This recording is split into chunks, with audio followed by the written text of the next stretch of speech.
This is the Meeple Palace, and welcome to our Horde of the Dragon Queen campaign.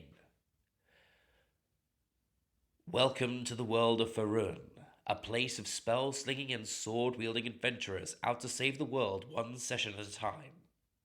I am Xander, and I will be your dungeon master for this campaign.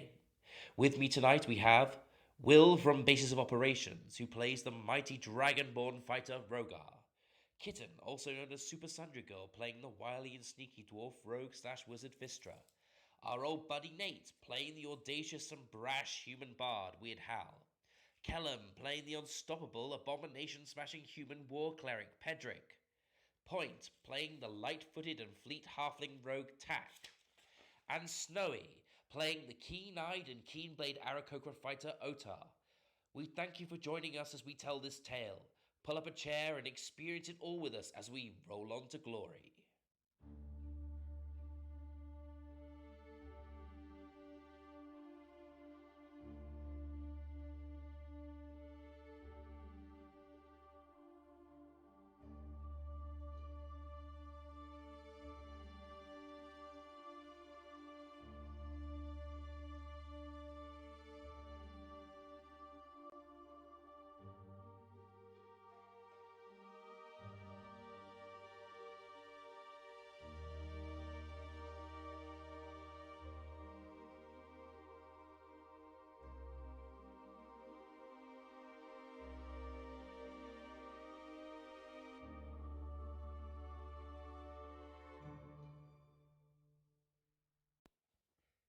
This is the Meeple Palace, and welcome to our Horde of the Dragon Queen campaign.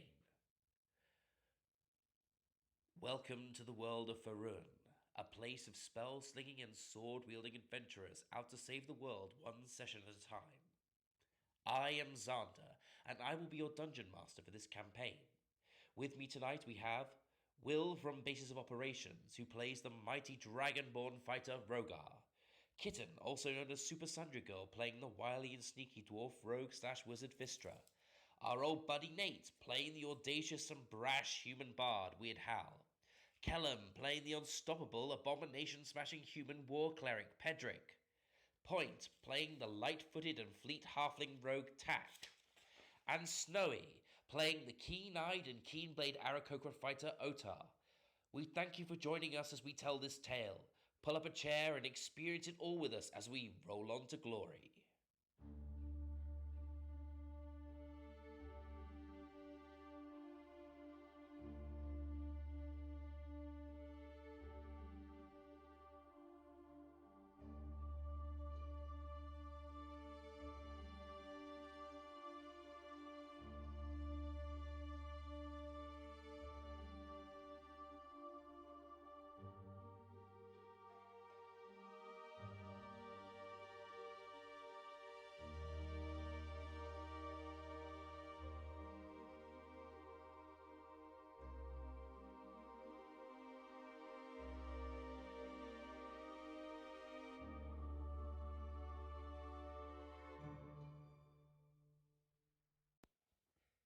This is the Meeple Palace, and welcome to our Horde of the Dragon Queen campaign.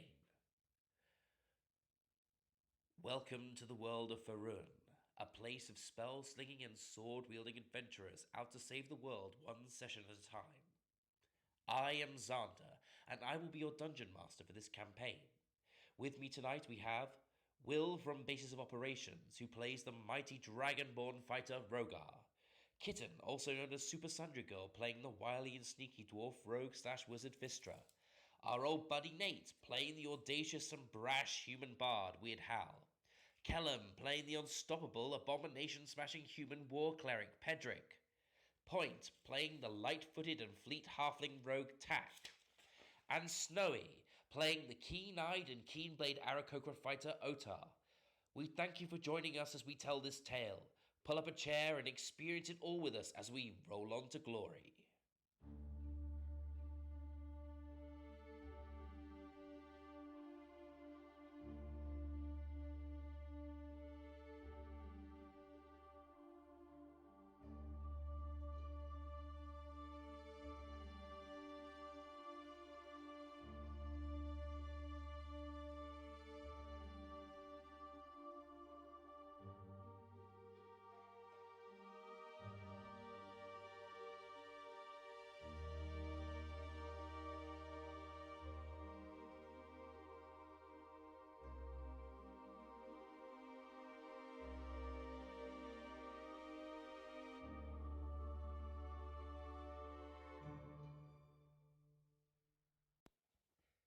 This is the Meeple Palace, and welcome to our Horde of the Dragon Queen campaign.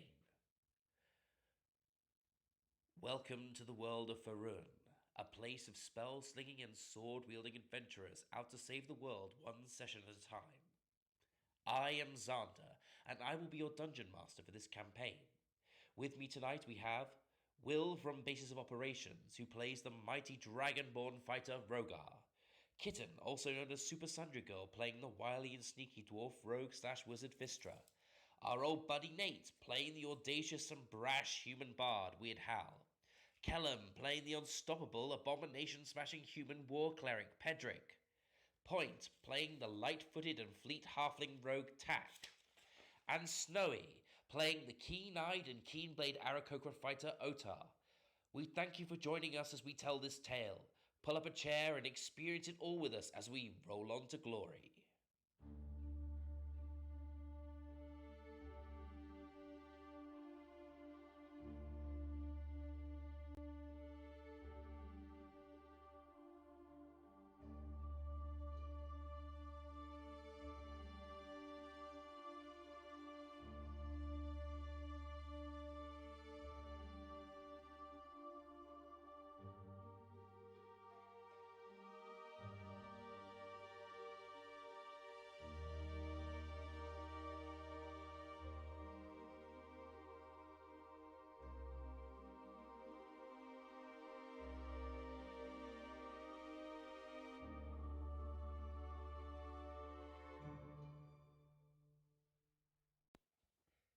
This is the Meeple Palace, and welcome to our Horde of the Dragon Queen campaign.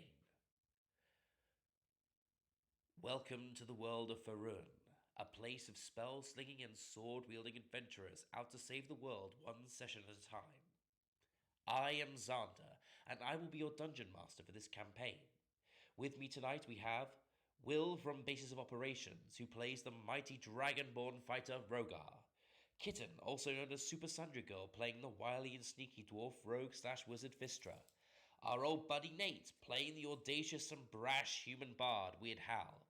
Kellum, playing the unstoppable abomination-smashing human war cleric Pedrick. Point, playing the light-footed and fleet halfling rogue Tack. And Snowy, playing the keen-eyed and keen-blade Aarakocra fighter Otar. We thank you for joining us as we tell this tale. Pull up a chair and experience it all with us as we roll on to glory.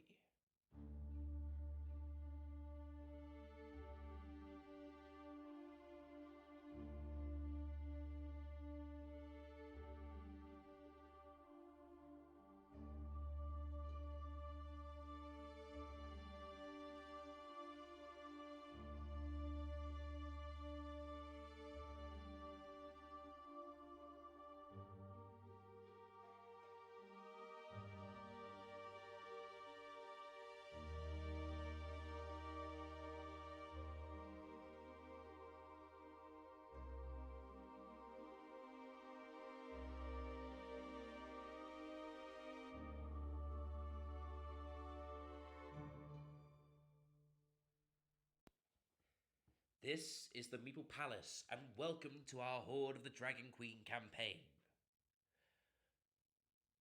Welcome to the world of Faerun, a place of spell-slinging and sword-wielding adventurers out to save the world one session at a time. I am Xander, and I will be your dungeon master for this campaign. With me tonight we have Will from Basis of Operations, who plays the mighty dragonborn fighter Rogar. Kitten, also known as Super Sundry Girl, playing the wily and sneaky dwarf rogue / wizard Vistra. Our old buddy Nate, playing the audacious and brash human bard Weird Hal. Kellum, playing the unstoppable abomination-smashing human war cleric Pedrick. Point, playing the light-footed and fleet halfling rogue Tack. And Snowy, playing the keen-eyed and keen-blade Aarakocra fighter Otar. We thank you for joining us as we tell this tale. Pull up a chair and experience it all with us as we roll on to glory.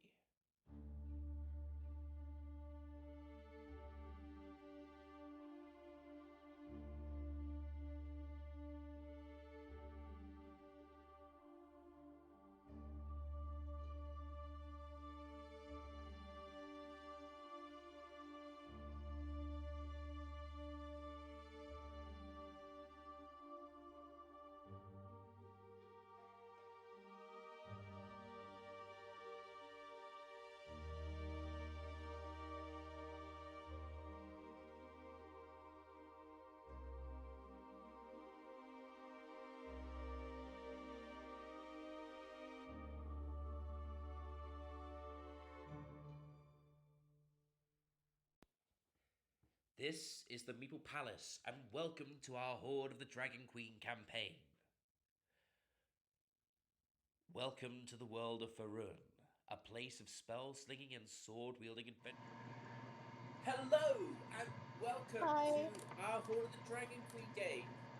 This is quite a small cast today, so just to quickly run down who's here and who's not. Today with us we have Base of Operations, Will. We have our old buddy Nate, and we have Vistra, also known as Kitten, also known as aka Missy T, or aka Super Sundry Girl, aka. How many aliases do you have? I've lost count. Kitten _ Tigressa. All sorts of names. So many names. Anyway, welcome to our. Oh gosh, which one is this one? 24th, 23rd, 25. 25th. Oh my gosh, we're quarter centenary. Okay, so the 25th episode of Horde of the Dragon Queen. And there's a variety of reasons why some of our players aren't with us today. Some are going to be on trips, some are sick, and some are having their houses fumigated. And so, the internet is really not an option. So today, we'll be continuing where we were last time. We finally arrived in Elturel, where our gang of adventurers has gone to the pair of black antlers to meet with Omthar Fru, who is the head paladin of the Order of Gauntlet. When they arrived there, to many people's surprise, maybe not so much Rogar's, Omthar Fru was quite the loud, cursing, debauched, beer swilling, arm wrestling, big bearded, beefy paladin. Completely in no way does he seem to be pious, quiet, and just. Our group decided to get absolutely hammered. Well, most of them. We had Rogar managed to get into an arm wrestling competition, which he won against an individual called Crunk. I mean, was there any doubt, really? I mean, I'm just going to backtrack really, really quickly. Well, actually, you were very close in stats, so it's not too unlikely he would have been beating you. But considering I know what your stats are, so I tried to make it a bit of a challenge. But you just plastered it both times. Anyway, but just to quickly recap before that, sorry. As we entered Elturel, you were shaken down by a group of the local paladins. You had a number of pilgrim soldiers who basically shook you down, and you were interrogated by one of the light blades, Serena Starbright. She cast a zone of truth on you, and you. Some of you failed. Weird Hal failed. So did, I think, Vistra, did you fail as well? Yes, I'm not sure actually whether I did fail or not. Sorry. Well, I think know I a few did. of you failed, which Weird Hal tried to brag and say how wonderful his sword fighting skills were, and he ended up saying, "I can use a sword," really loudly.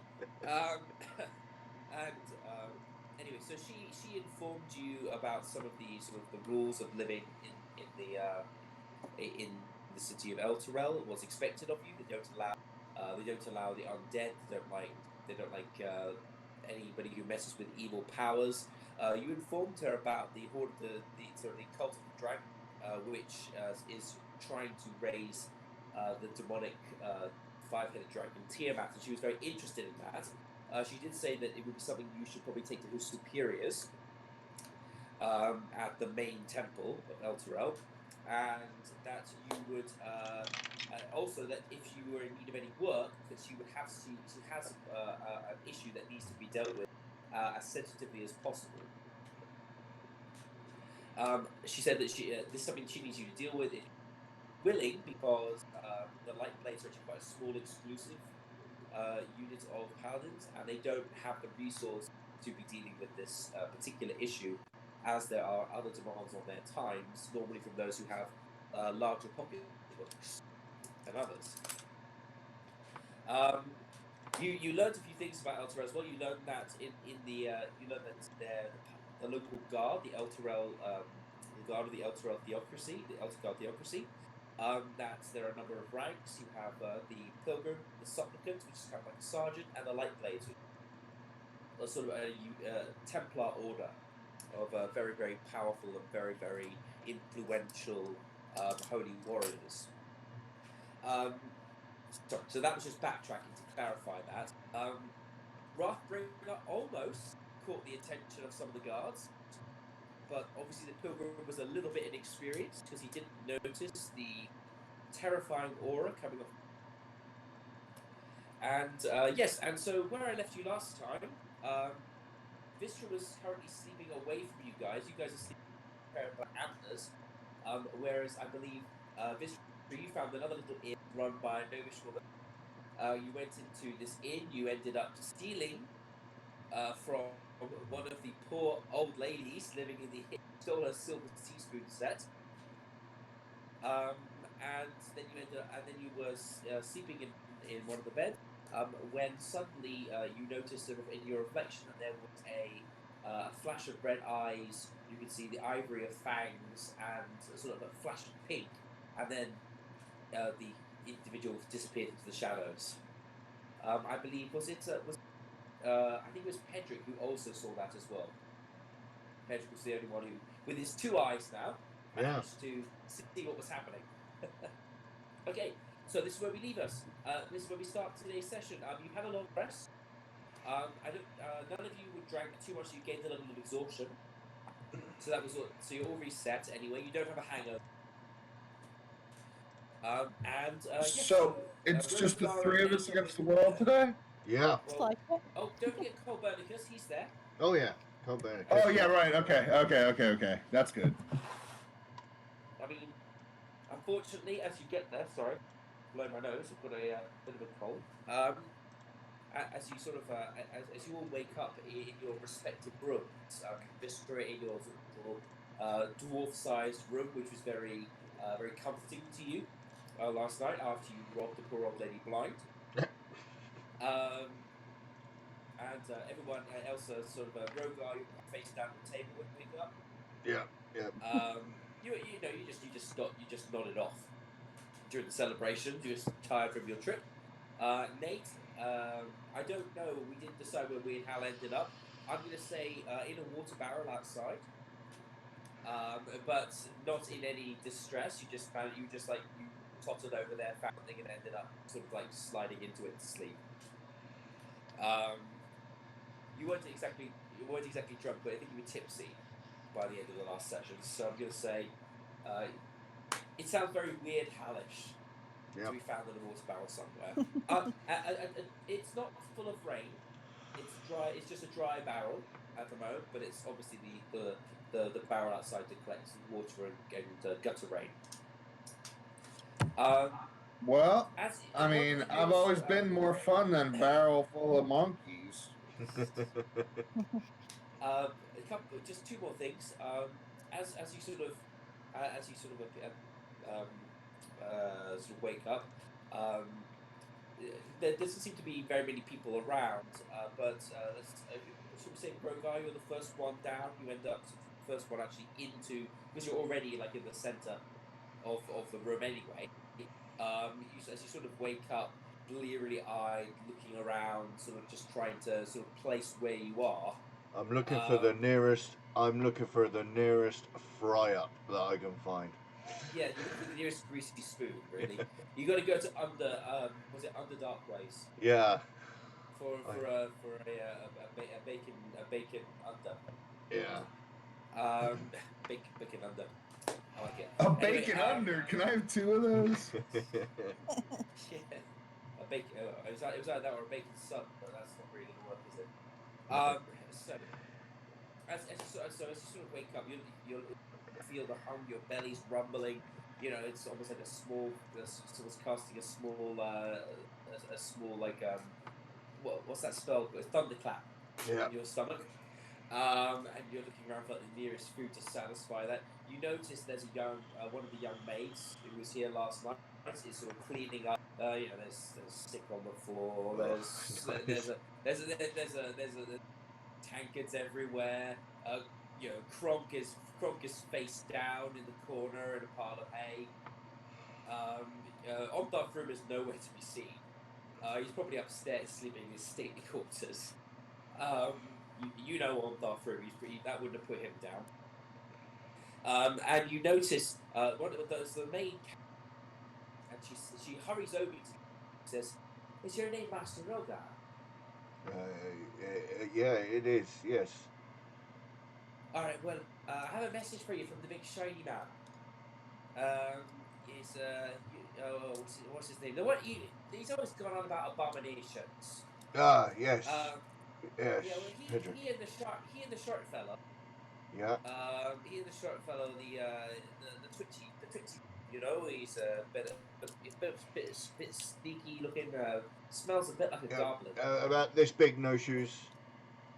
Yeah. Yeah, that's it. Yeah, I know him. Typical halfling, Yep. Can't wear decent footwear, particularly in all this. She's pointing at the sick on the floor, and she goes anyway. Apparently, the big man's been summoned to one of the local temples to talk to one of the bigwigs there. You don't say no to one of the bigwigs of the temples here in Elsewhere, I'll tell you that. So he decided to go, and the little man decided to accompany him. They said to tell you that if you need them, that they'll be back sometime later in the afternoon. I can't tell you exactly. But also there was a big beaky fella. Yeah. It gave me a bit of the eyes, made my eyeballs tingle when I saw him.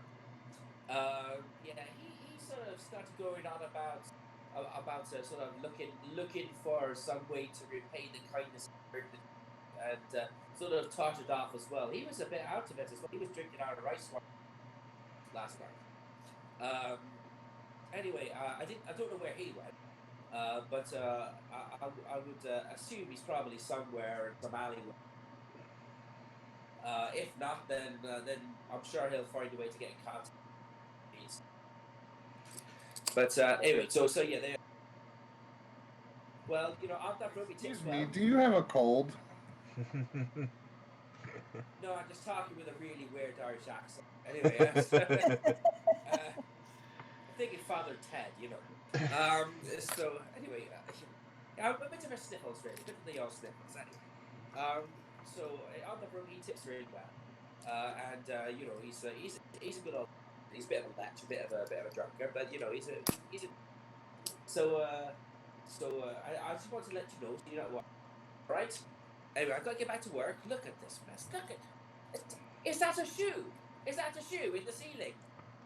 Oh, jeez. She goes off. She totters off, and she's like mumbling to herself. Wretched paladins, the open gauntlet, can't they open their own hands, tidy up their own mess. It's just like walking away. How tall are the ceilings?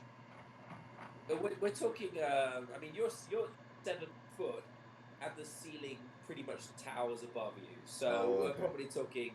This is like big old building, really tall rafters. Oh God, I'm trying to get. I don't want to make it sound too impossible.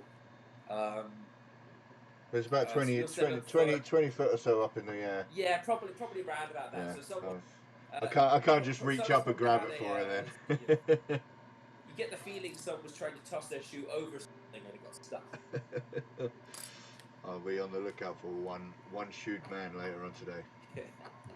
Can Weird Hal have a moment to talk to this person, or am I not even in the same room?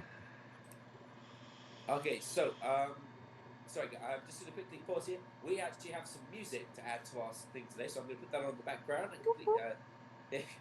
Here's me sitting here. I don't need prompts. And then could you put the music on, please?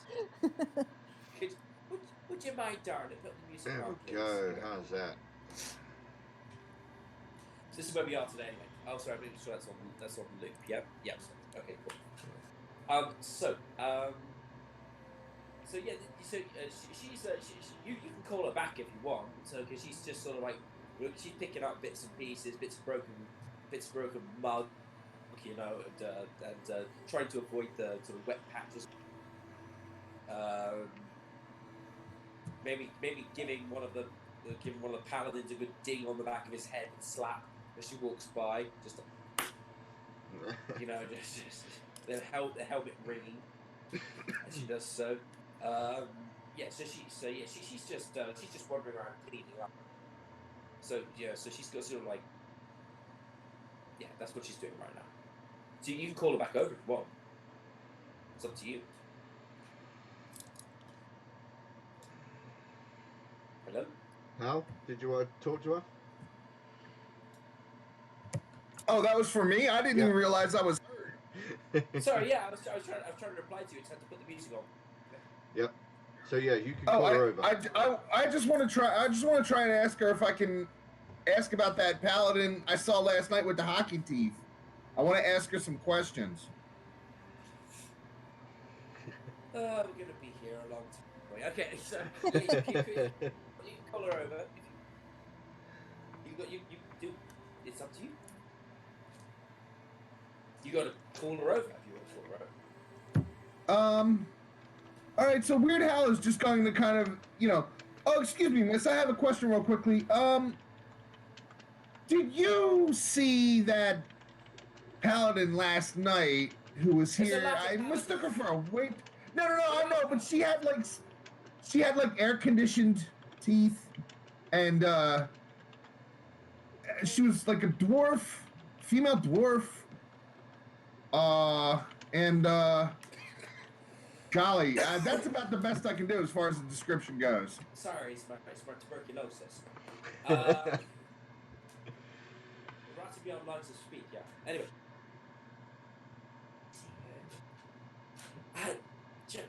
Do you mean that she's about yay high? She's got sort of reddish hair and she's missing a few of her front teeth. Is that what you're talking about? Yeah, that is exactly what I'm talking about. I just want to ask her something real quick. You're talking about treasure. She comes around. She's one of the paladins that patrols the roads between some of the more outlying settlements. She's not here very often, but she apparently I just went out all westward there. She's not here very often, but she normally calls in once or twice a week. Just depends on whether she encounters any. You say that her name is Treasure? Treasure, yes, Treasure. I think she's got another name, but that's what we all call her. Right, I thought it would be Summer because summer teeth are there and some are gone. But anyway, or maybe she's just Treasure. Do you know where I can find her? Well, as I said, she's one of those paladins that wanders around between here and the outer side. I mean, you might ask Anthar, you might know. Because he's the bigwig around here. You probably know where all his paladins are off to. Right, okay, alright.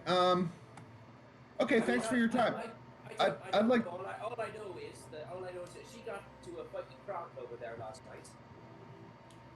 And he's the one who's been spitting out teeth.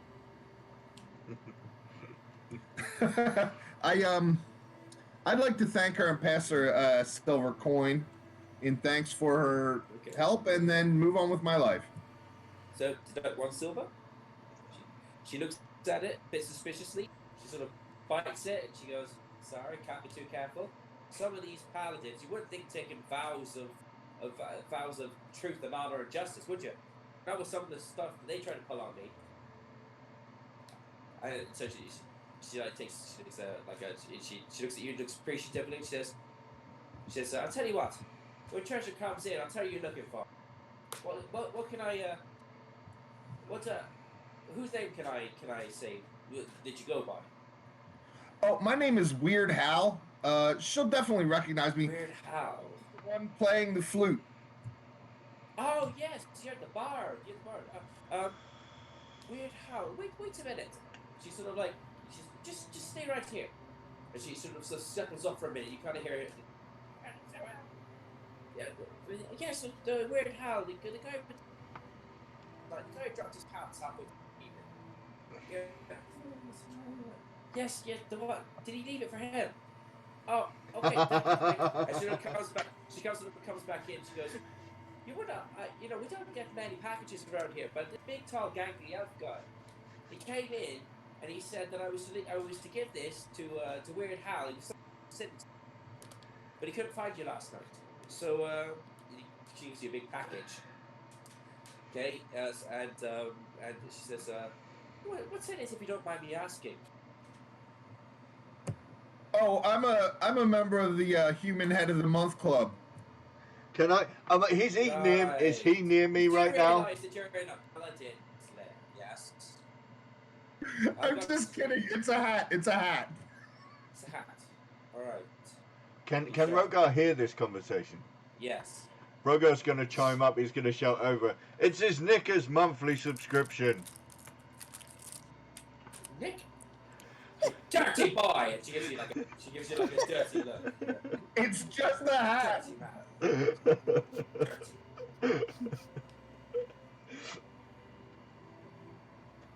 Well, don't you be coming around here waving your knickers. All right, so Weird Hal is going to open the box and actually like put the hat on his head and be like, "See, it's a hat." Okay. As you pull the hat out, can you describe the hat? Okay, yeah, I sure can. It's kind of like it's like one of these skull caps with like the little ear flaps on the side, and it's made out of like pink satinish kind of material, something you would wear under your helmet to keep the metal from scraping on your head. So you don't have a phallus head at all, really, do you?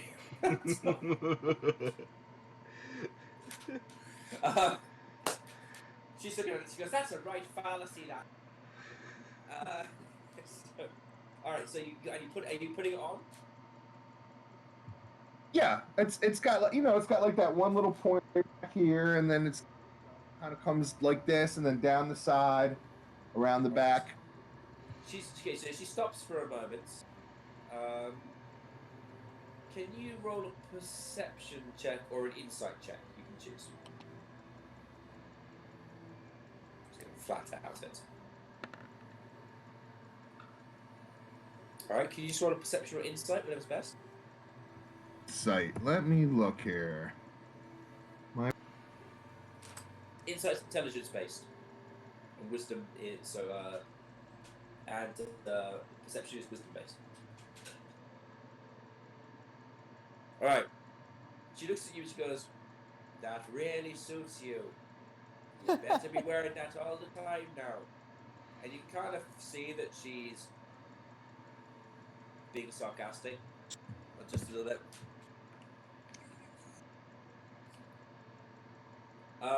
Okay. Rogar's going to call over and just shout it. It's actually a cod piece, but just don't tell him that.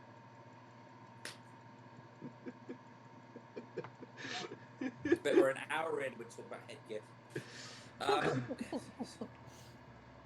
Well, not quite, but still. Okay, so you are now wearing your cap, and as out, so I'm just going to retcon this a little bit. As you take sort of out of the box, out of the package, sorry, sort of place it on your head, a little slip of paper sort of falls out, a bit of parchment kind of falls out and lands on the floor.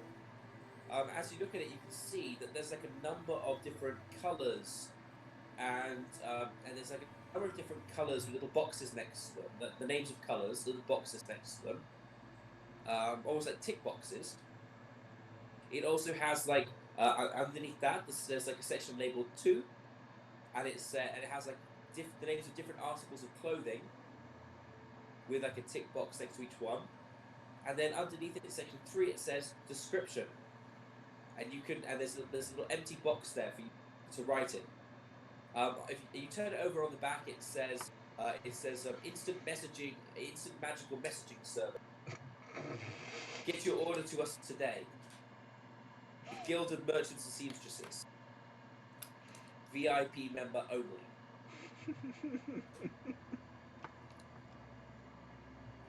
So you have your mail for your next piece of equipment. Don't tell me what you want now. Just think about it and then send me a message in the thing. Okay. Okay, I will do. All right. So, this might make it a bit easier than an elf just popping up 5 seconds going, "What do you want? What do you want?" they're not house elves, you know. These are proper elves. Elves riding stags, with a washing line with clothing between each horn. While we ride, we clean the clothes faster. Uh, anyway, so now you know the name of the well-ventilated, the dwarf with the face grill, Treasure. Don't know her surname or her family name. You have received your Nickus monthly 10-day reward, and you have received your new order form, which when you check the boxes and fill it in, you can then tap the symbol on the back of the which is of the Guild of Seamstresses and Guild of Tailors and Seamstresses, and it will send the message directly to oh gosh, wait, rack the brain, Cobbler. Cobbler the Tailor. Is it Cobbler the Tailor? Okay. We're not playing Jeopardy, alright? It's not playing Jeopardy. What is Cobbler the Tailor? The one thing that Xander forgot. Anyway, I've got it all written down here, actually. So, what do you want to do? You're currently standing there. Vistra is still in her room. She's not with you guys at the moment. You don't know where she went last night. I mean, Rogar's going to assume that she's upstairs somewhere because, you know, she has a bit more class than he does about sleeping on a table. And Rogar's going to call Weird Hal over and say, I am in a mood for the greasiest, slimiest plate of meat that I can find if you're in too.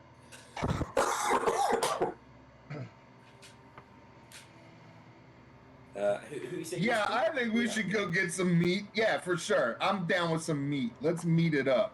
Yeah, bacon and some sausages and maybe some eggs on there as well, just to break it up a bit. Ham? Maybe ham? Yeah. So, do you reckon we should get that here? I mean, I don't know when Onthar's going to drag himself downstairs, so I think we might even have a couple of hours before he drags himself out of bed. Or should we head off into El Trail somewhere? Where's Vistra? I imagine she might still be asleep. I mean, I think I fell asleep before she did. So I mean, I'll leave a note for her with the maid here. Maybe when she comes downstairs, give her a note. All right. Yeah. All right, and yeah. Let's go get some meat. I'll grab a scrap of parchment and I'll just write out a note to tell when Vistra the dwarf comes downstairs. We've headed off into town and we'll be back shortly, as well as a note to Onthar saying that we'll be back. You know, give us a couple of hours, we'll go get something to eat and come back, and I'll hand that to the person behind the bar, or if the maid is willing, I'll give it to her. Okay. So you've got your behind the bar. She takes it. She goes, "If you done it, and then puts it like behind the bar. You guys go off. You manage to find a very charming, greasy spoon styles of cafe near the waterfront. Yeah. There's a number of sort of sailors going in and out there, getting ready to start their day. You know, you sort of get like a big bread. It's almost like a big loaf of bread. And in it, it's like hollowed out, and inside it there's like eggs and strips of like bacon-like meat that have sort of been grilled on like a really charred black charcoal sort of grill. You've got, you can pick a few items. You've got maybe some sort of grilled fruit or vegetables in there as well. Maybe some sort of mushrooms or whatever you're most into. You can pick and choose. Nice. And you know, you get like, and you get to, and you sort of, there's no sit inside the restaurant. You have to sit in front with all the other sailors. But you got this big like bowl of, you got this like, sort of big edible bowl made out of bread, like a big loaf, round sort of like loaf that you're sort of eating. Using that, they give you a wooden sort of wooden spoon, Nice. and they see you on your way. Nice. How much is that? Not very much. A couple of coppers. Oh, is that it? 2 coppers each. Oh, Well, this is working man's cash. So lovely. it's not All very right. Well, much, I'll but, you know, I'll tell Hal that month's wages. I'll get this one. He can get the next one. Sold. Okay, so deduct 4 coppers then from whoever's doing. Yep, that's lovely. And yeah, I think we'll just sit down and we'll just eat this and enjoy a nice greasy spoon for a bit. Okay. For those of you who aren't English, greasy spoon is like a very where you can get like really basic sort of greasy, stodgy food, and it's really amazing. They're really amazing places to go. A diner. If you find a good one, yeah, it's a diner for you. But greasy spoon is but it'd be actually probably more like a trucker stop. Yeah. You know what I mean? Like where the truck drivers stop to have their food. Not always diners, you know. But something similar. Perfect. Okay. So while you're doing that, would anyone like to, so you can see a lot of people pointing at Weird Hal and his new headwear. Some of it seems to be flattering, some of it not much. I left the tag on so everybody can see that it's brand new. Yep. Well, you get some appreciative glances from a few people, few sailors. Just nice. Give some appreciative glances. Sorry, I'm just going to see if I can get the music sorted. I don't want to put up too much. I would like to address one of the sailors. I'm just going to say, hey, what did the pirate say when he turned 80? I matey. That's a good dear. one. You're a pretty man, aren't you? I matey. Aye, matey. Right. You're a funny one too. Where are you from? Around here. I'm gonna lie. I'm gonna say, oh, I come from the town of Greenest. Greenest. Never been that way. Too far inland. But well, you know, I heard that you country boys are up for anything. Well, it depends on the boy and the anything, I guess. Well, I'll tell you what. I've been dying for a good game of tic-tac-toe. And he draws out on the boardwalk in front of you, like just uses a bit of charcoal, draws out tic-tac. But none of the people will play with me anymore on my boat. They're all sore losers. What you say?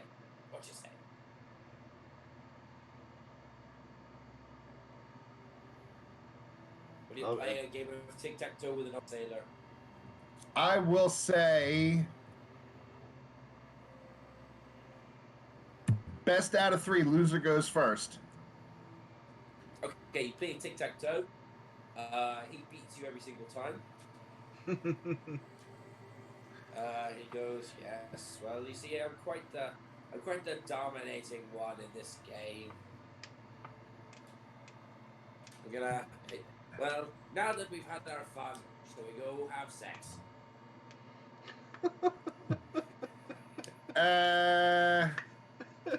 That's not really PG. Professional. I'm not. Sorry, I couldn't resist. That is the one That is the one only I guess that exception depends on. to I guess that depends on exactly who you mean by we. Do you have a mouse in your pocket? All right, I started it. I'm finishing it now. Sorry, it's my fault. Watching Critical, they do talk a bit of smack. That gets me. So doing that, I was like, I could do that too. No, not on a PG rated stream, but that was. And that's it now. You can't even That's do a it. I swear. can't do That's any. it. I can't even swear one. That's it. Got allotment. That's the quota. Done. It was worth it. Anyway, it was worth it. Made an old sailor very happy. Anyway, so Rogar. Yep. You see Weird Hal chatting to this sailor. You playing tic-tac-toe, and don't really know why this is happening. No, You've gorged yourself on meat and eggs and basically you've started eating a bowl because it's all full of bacon grease. Oh yeah, yeah. Grease. It's basically Just like a meat really and nice carbs. greasy It's sandwich. just meat and carbs. That was it. That was all I had for breakfast. Yeah. So that's you. You're now well fed, happy. Bit of stodge around your arteries, and yeah, that's where we are. Vistra. I'm gonna jump over to Vistra now because I want. She's gonna. You guys have had your intro now. I'm gonna jump over. Take it out to your intro. Let's jump over to Vistra. Smash cut. So can I see anything in my room where there's something that hasn't been decorated yet by one of the previous people that have stayed in this room? Because you said that like there was like different things have been created in the room. I was just wondering like if there was a frame or something that hadn't been yet decorated. There are a few. There are a few sort of patches of bare walls still available in the room. Yeah. You So see, there's one sort of this one sort of to the side the bed. It's quite low down. It's not like the premium or doing anything, but it's there. There's one just beyond the windowsill, and there's one sort of next to the door as you come in. Sort of like it would kind of probably be hidden by the door most of the time when the door is open, but quite pleasant to look at when the door is closed. So I think I'd like to do something around the windowsill. Okay. Where there's a patch free. I think I'd like to carve. What would I carve? I think I'd like to carve like a sailing boat into it, a really intricate style sailing boat, I think. Okay. Well, are you proficient with carpenter's tools? Let me double check. Is it made out of wood or is it made out of stone? I'm guessing. It's a wooden windowsill. Okay. Let me have a look a second. No, I'm not. Poop. Is there something that's made out of stone? Well, the walls are made out of stone, so you could do something more. Yeah. So on a free patch, that's on the stone wall. I would like to use my masonry kit and make a sailing boat. Okay, do a check with your mason's tools to see how good it comes out. Okay. Do a tool check. Clicked. Anything? Oh, Yes. attributes. What attribute do I want? Probably dexterity. So it's gonna be intricate work, so you need to use your deck. Okay, you cover both. It's nothing stunning. Your hand slips a few times doing it. You've been out of this really working. You still have a. You're still a dwarf, and so you have an affinity with stone.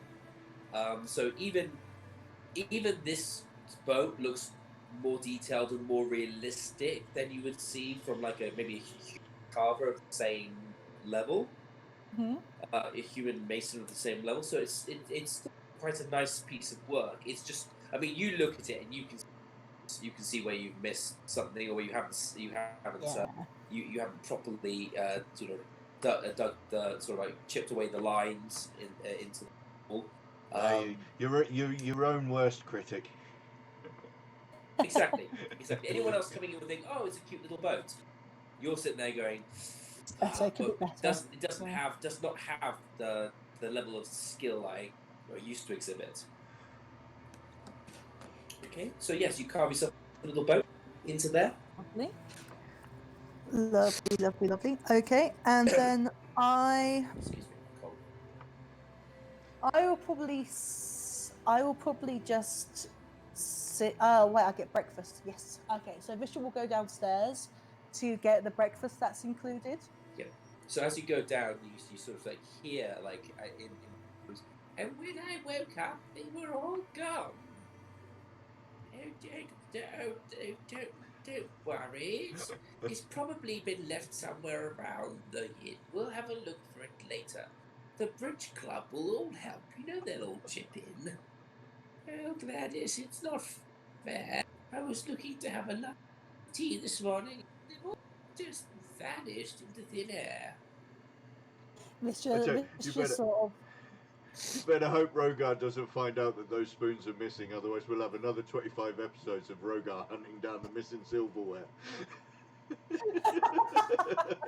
Rogar, in the case of the missing silverware. Yeah. Silver spoons. So Vishal. Oh, that's great actually. Rogar and the 7 silver spoons. It sounds like a famous 5. Famous 5 adventure, doesn't it? So Vishal will sort of stifle a giggle, and just sort of, she's got her bag with her. She's got everything with her downstairs. So like everything's in her bag. So she just sort of gives it a pleasant little touch on the top of its bag as if to say, yeah, lady, and say, oh, excuse me, can I get that breakfast, please? Of course. And she looks over. She goes, of course. I'm so sorry. We're a bit of a tizzy this morning. What's that? Poor Gladys. You know, she woke up and she's come down. These other spoons have gone missing. Oh dear, that's not good.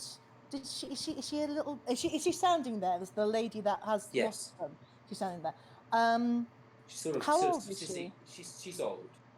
She's an old. She's an old sort of human woman. The gnomish woman is rather old as well, but this is as an old human was about probably sort of like 80s, maybe or 70s. Vishal was saying, that's such a shame. It's not memory related, is it? That they've gone missing. She looks over. Do I know this young lady? Oh no, I'm new. It's just really sad to hear that you've lost those spoons. I'll keep an eye out. Can you describe what they look like? Yeah, she gives you a. They look like, and the little gnomish lady sort of like pats you on the hand and says, "You're a good girl. Thank you for saying you'll help us." Oh, not a problem. I'll keep an eye out for them for sure. Oh, lovely. I'll get you that breakfast. Thank you so much. She goes off and she comes back and there's a little tray, and on the tray is a bowl. There's like some muesli, like some sort of muesli equivalent there. And there's a half of some sort of weird purple fruit, sort of like it's sort of like cut in that little spoon there. A little tureen of sugar next to it. There's also there's also like to the side there's like some various. It's like sort of rich grain toasted bread, and a little bit of cream and a bit of pot next to it. Oh, I'll go up to her with the tray. I'm really sorry, but I've got a bit of a funny tummy with this type of food. You wouldn't have like any meat and just some bread as well, because I can't eat this. I'm really sorry. I'm so sorry. We're a vegetarian household here. We don't have meat. I'm so sorry, dear. I get dizzy if I don't get enough meat, unfortunately. Is there a local place I'll still, obviously, I'm not going to ask for this to be deducted or anything. I'll still pay for it, of course. But Well, I is there wasn't a place going I to can deduct it, go? dearie, I'm afraid. But yeah, No problem. it's business is business. You understand? Yeah. There's well, you're probably going to be better off if you head down towards the wharf. There's a few little places that the fishermen like to frequent. Might have something similar to what you're asking. Um, this this breakfast, if you don't want it, is it okay if I give it to Gladys over here? I'm pretty sure that she Oh, could use a good. of course, of course. Hopefully, it'll cheer her up as Well, well. she's lost some of her other items, so this will cheer her up. No, Ed, you're a lovely girl. You really are. Don't forget to come back and help us have a look later. The bridge club will all be here and we'll be ready to go. Lovely. I mean, I'll keep a lookout when I'm next back in, but unfortunately, I might not be back. I'm not sure when I'm going to be back, but I'll keep my eye out for those items. No problem. Okay, well, thank you very much anyway, dear. Okay, now Gladys, come sit down here. There's some lovely meat for I'll pat Gladys on the shoulder and I said, "Enjoy that. You deserve it after a stressful day, you. You're morning." so kind. You're so kind.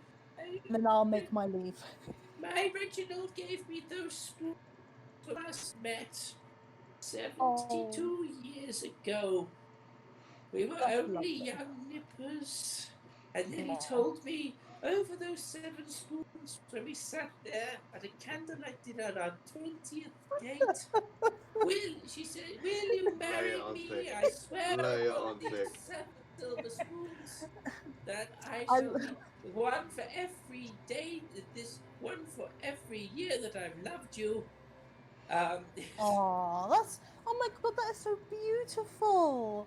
Oh, yeah, I'll definitely keep an eye out for them and I'll leave. off you go. And I'll head to the place that she mentioned for the meat.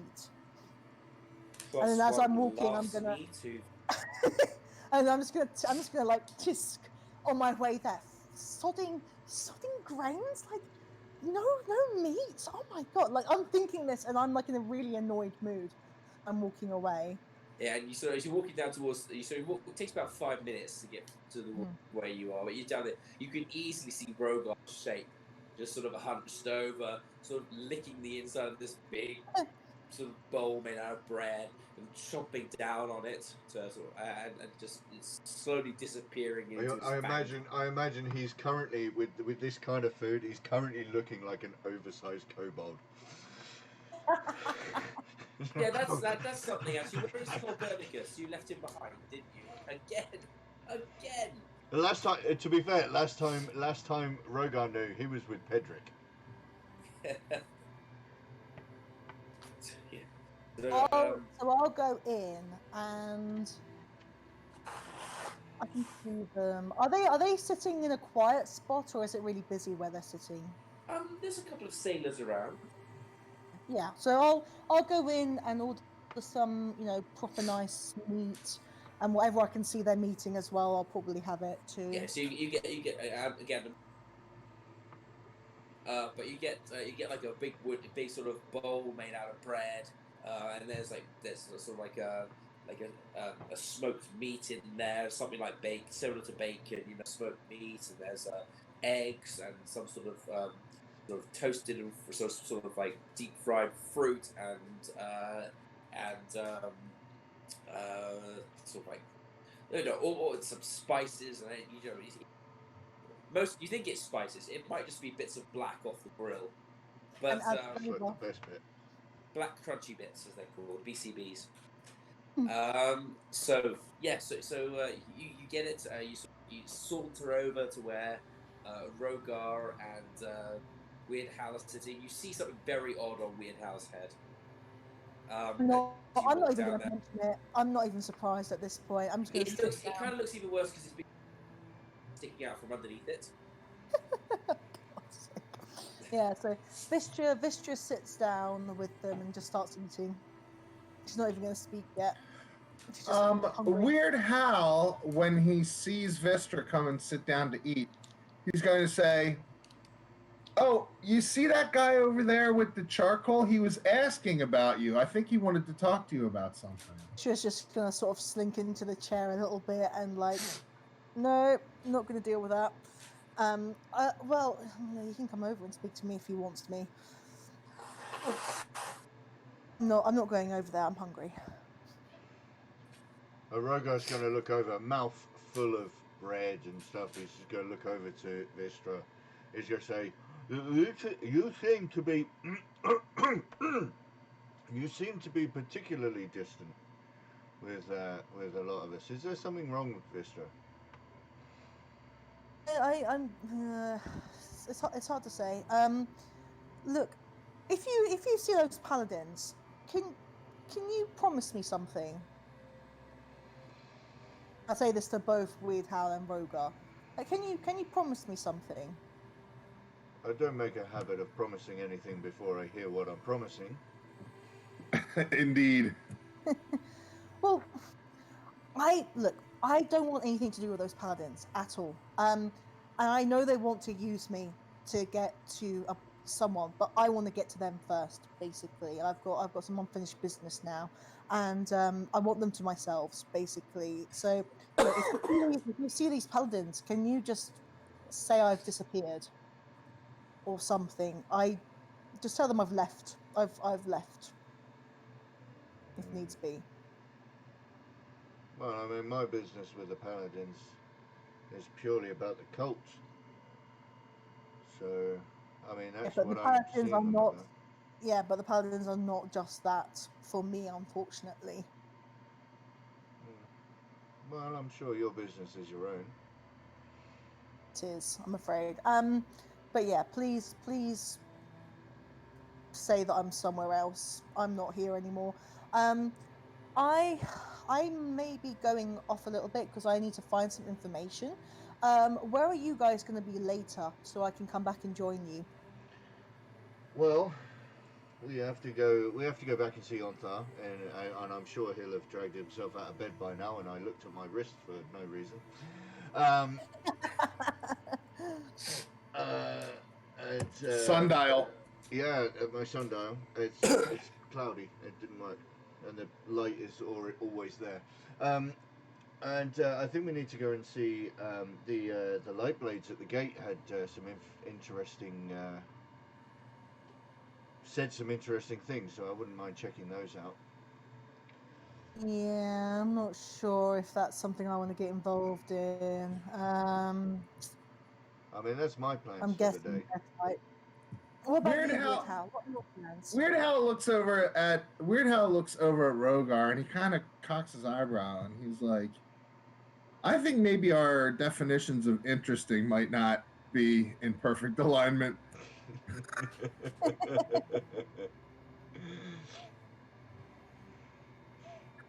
I'm just gonna do whatever Rogar wants to do today. I'm so tired after playing so hard last night. I did not expect so many people to show up and want to listen. And you know how it is when you get a crowd going, you gotta hype it up. And yeah, I'm pretty beat today, honestly. Plus, I slept in a barrel. I don't know if you guys knew that, but it wasn't exactly the most comfortable sleep of my life.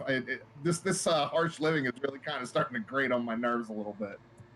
By the way, guys, did you see some odd creature running around? Not Weird Hal. I'm talking about something else. I mean, I haven't seen Tack since last night. It wasn't. It didn't look like Tack, and I don't think he would be standing outside my windowsill looking at me with pink eyes and weird claws. You're I didn't get talking a about the photo. Mothman. The what, Mothman. man? It's not. It's not another one of these. It's not another attack from whoever attacked us the other day, is it? The other day, I'm trying to remember. Or it would have been last night at the inn. Oh no! This is completely different. It's like a weird little creature with pink eyes and claws. DM, can I remember anything else? Because I only saw it for a split second. You saw red eyes glinting in the darkness. Mm-hmm. You saw red eyes glinting in the darkness. You saw a flash of ivory fangs. You heard the skittering of claw, and a flash of pink as whatever it was disappeared into the night. Okay, so I'll explain that to them then. So yeah, sorry, not pink eyes, red eyes. Red eyes, and I could see these little fangs hanging. I don't know if this would be classed as like a vampire. I've never seen a vampire. Well, In my life, I've heard of them. Rogar looks up to the light above Eltaro and goes, "I doubt it would be a vampire issue with that. I mean, I think that's pretty much that's kind of the point that why it's there." Yeah, I mean, Rogar, Yeah, there's no way. You will not get very far. That light is a holy light. It's even worse than sunlight for vampires. Okay. It's literally the holy radiance from the belief of the faithful. Yeah, I mean, with the description, is there any way that any of us can have a guess of what you could roll a history check if you read something anywhere. Let's have a look. I mean, I doubt it. My history's gonna suck, but where's history? Yeah, with a -2, this is gonna suck. I'm not sure why it's a disadvantage, but yeah, I got 0. Yeah, you got absolutely nothing. Yeah. You got nothing. I mean, she said something and it sounds like random descriptions of monster parts or animal parts or something that has fur and a beaver. No, okay. No, you're completely. I'm not sure what that could be. Wait, beavers aren't pink. I mean, not the water beavers anyway. They're not pink. No, Okay, I don't know what. Well, bro, you got nothing. No. Nothing that she's saying is sparking anything for you. What about you, Hal? I What do you mean, think? have you got any idea of what could possibly have fangs, Red red eyes, eyes, and pink? claws. Red eyes, fangs and claws, and a flash of pink. Yeah. Pink. I made a mistake. And Have you ever read? Sounds to me like, I don't know, pink werewolf maybe? Pink. Sorry, I got muddled up because I only saw it for a split second. It's only red eyes. There's no pink about it. No, you saw a flash of A pink flash as of it pink. ran away. Yeah. Oh, okay. Sorry. Yeah. Okay. Have you I mean, read can I roll a history? story anywhere? Anybody? Well, I might. I have no idea whether I might remember something, so I'll roll history as well, just in case. You can all roll a history check if you want.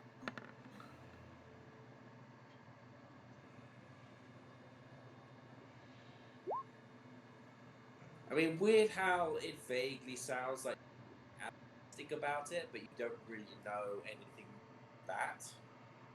Vistra, I mean, now that you look back on it, you start to recall a few more details about what you saw in the window. It was hard, but sort of thinking back on it, you could say that the figure was sort of swaddled in black cloth. Almost sort of like it wasn't.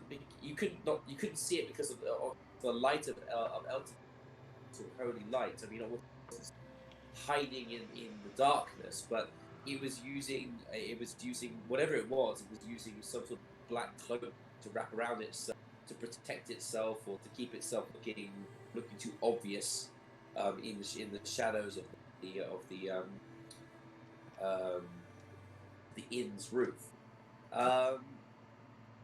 You vaguely also recall that for a moment you saw a clawed palm, the clawed palm of this creature touching the window. It had short, sharp little claws,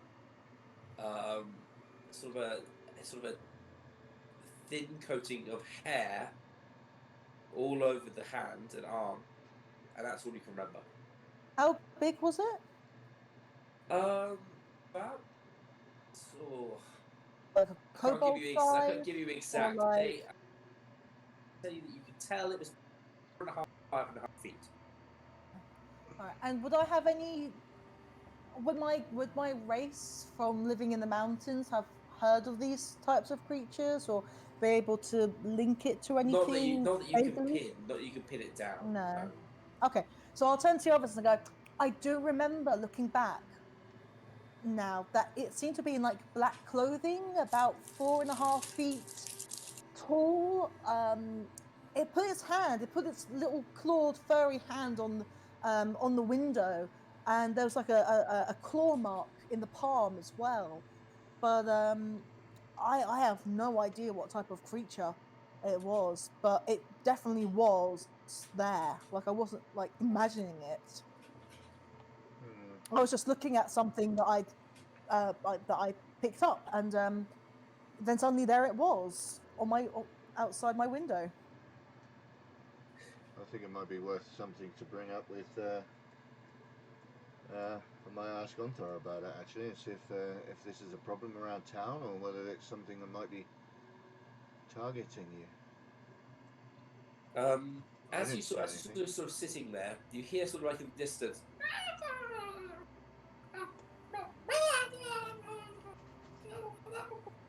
and this little figure starts. You just walking down the street to you.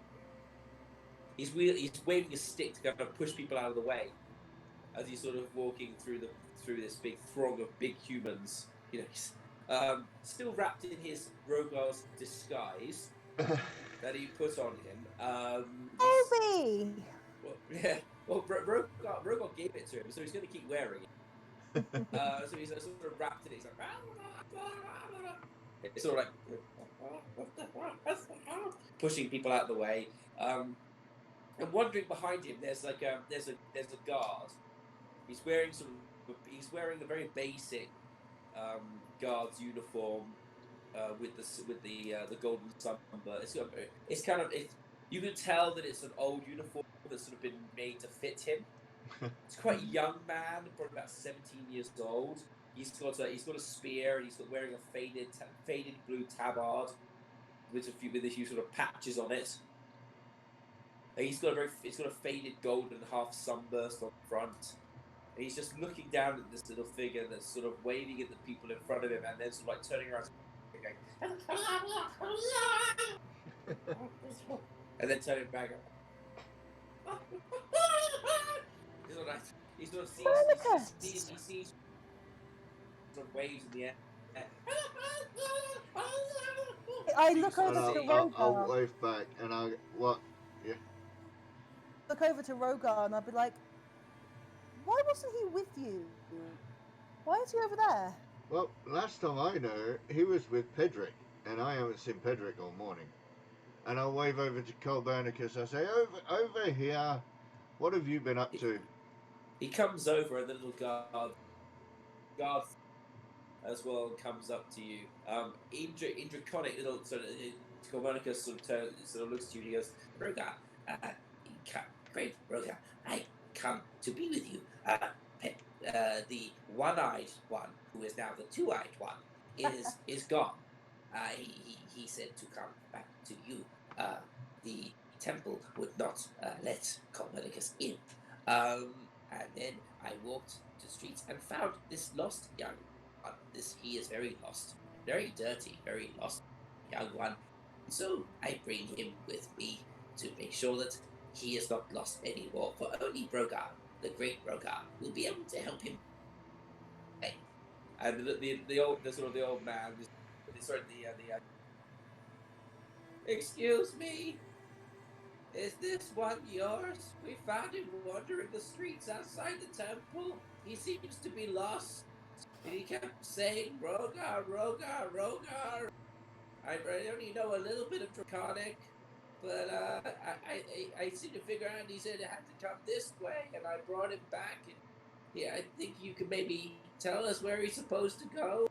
I mean, you're the only Dragonborn I've seen. It's fine, it's fine. He's with me. He was with one of my compatriots, and Okay. didn't Well, allow it's him not in the very temple. clever to let him wander around on his own in El Terrell. Well, no, he was with a compatriot of mine, and it was temple policy to send him on his way. Well, my mom always said that you gotta treat everybody fine, no matter what size or shape. But there are some quite die-hard people here in El Terrell. I suggest that I just try and make sure he's with one of you at all times. You don't want someone taking it in their head to kill the poor little guy, do we? No, absolutely. And your mother does sound like a very wise woman, and I will take him from here. Thanks. Then he sort of wanders off. You see there's like a big tear down the back as he's walking. He's got sort of like he's not a very he doesn't look like a very experienced individual, probably quite new on the force. Yeah. But he's sort of wandering around now, looking at some of the fishermen suspiciously, writing things in a little scrap of parchment as he looks at them. He's a very annoyed-looking face as a fisherman now. Yeah, and Rookie and so yeah, then heavy he down wanders armor. off. All right. So, and I'll tell Copernicus, you just stick with me from now, and whatever old Pedrick gets up to, you won't find yourself in that bother again. Yeah, yes, Rogar, sir. And he gives a little salute Yeah. with his stick. Sort of like, or both of you can sort of be, and sort of like that, but to Rogar, it's, yes, Rogar, sir. Oh, we don't need. We don't. Oh, never mind. So what are we going to be doing? I mean, I'm going to go and see Onthar, but Vistry, you don't want to. I don't have your want to own be thing. anywhere near the paladins. All right. Well, do me a favor. Don't steal anything, and we'll. Fine, And would if I you just don't, I'm not sure where we'll meet up. I mean, I'm gonna go see the Order of the Gauntlet, and then I'm gonna go and see some more paladins over of the headquarters of the Lightblade. So. Tell you what, I can. Hang on, I just need to make sure what I've done already. Let me see what I prepared. Well, what I could do is I could write a note when I'm outside. Whereabouts is the woman again? Sigma Starbright. Yeah. She's at the gate. She was at Okay. the gate, but I was Well, gonna head to the headquarters of the Lightblade. Right. What I'll do is I will go to the light blade. I won't go in or anything, but I'll have someone send you a message that I'm outside. Okay. And hopefully you'll get it. If not, they'll Okay. return with me with paper. Okay. When I finish eating, I'm gonna go over again and order something small for Copernicus to eat. And then He looks up at you with I'll big, tell wide, them. shiny eyes. And he just like turns the bowl up and just eating it. He's got his little snout in the bowl. He's just eating everything. How should I pay for that, by the way? For both mine and Copernicus? You took a child's portion for Copernicus, so I'll say 3 copper. Okay.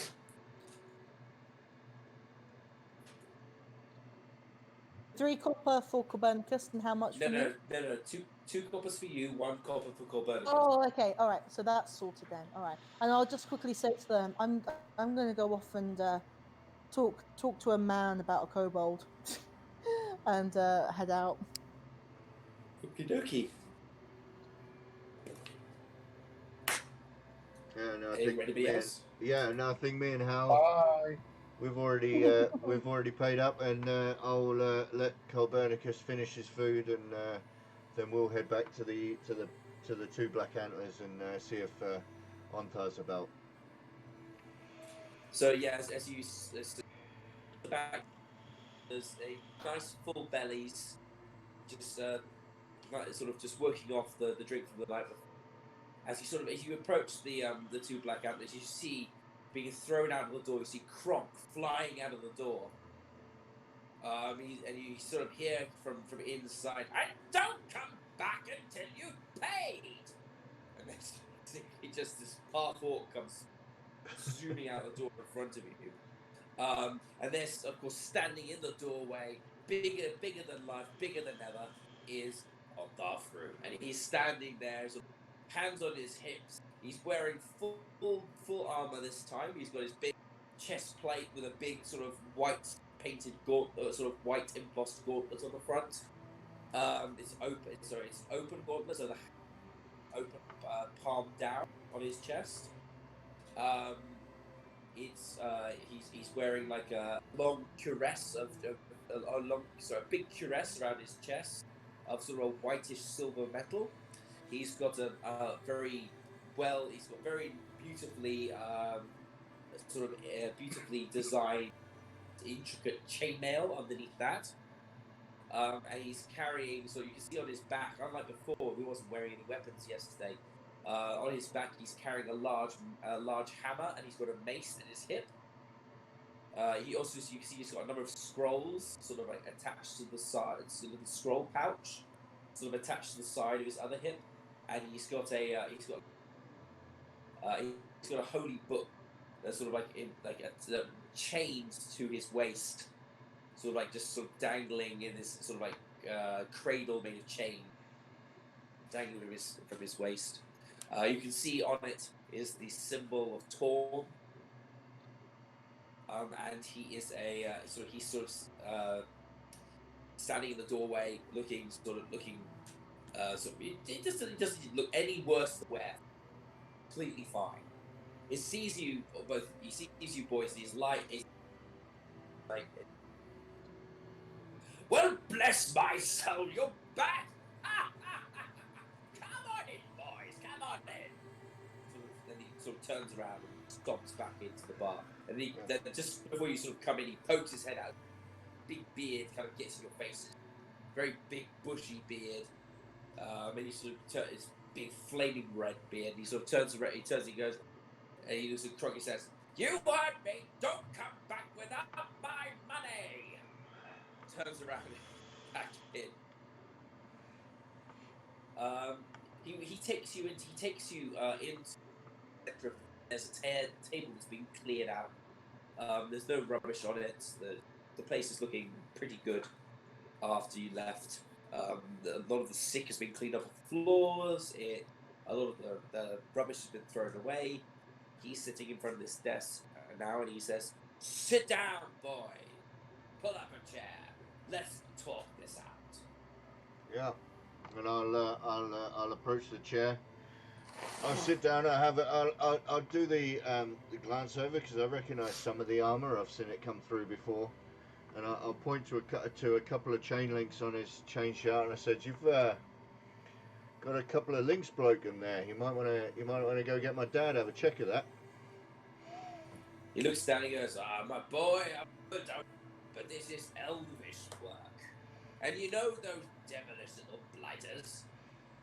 They don't like anyone else messing with their gear. Best if I go to an elvish for this one."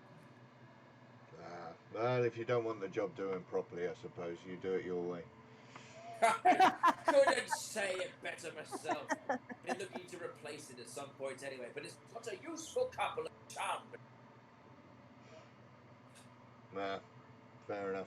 So, and I'll look over to Weird House, see if he's joining us. Hi. Stop this out. What are we talking out here? Boy, what's that you're wearing on your head? Oh, how nice of you to notice. I just got this hat by special delivery today. A hat, you say? I thought you'd lost half your hair overnight. So he sort of looks at you and he goes, "Fashion is in the eye of the... Enjoy yourself while you can, but if you want to go around with a flower pot on you, do it." Oh, don't go giving him ideas now. Wait a minute. Oh, God.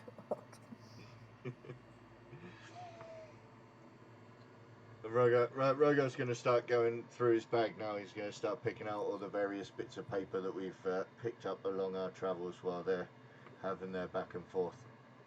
Okay. And put them on the table. If I were running around with a flower pot on my head, would that make me a head? Don't know what you're talking about, boy. Sorry, don't know what you're talking about, boy. Remembering voices is hard. It's fine. Particularly when you're cold. On Tharfroom is Brian Blessed. It's as You're right. That's exactly who he is. Fly, my birdmen, fly!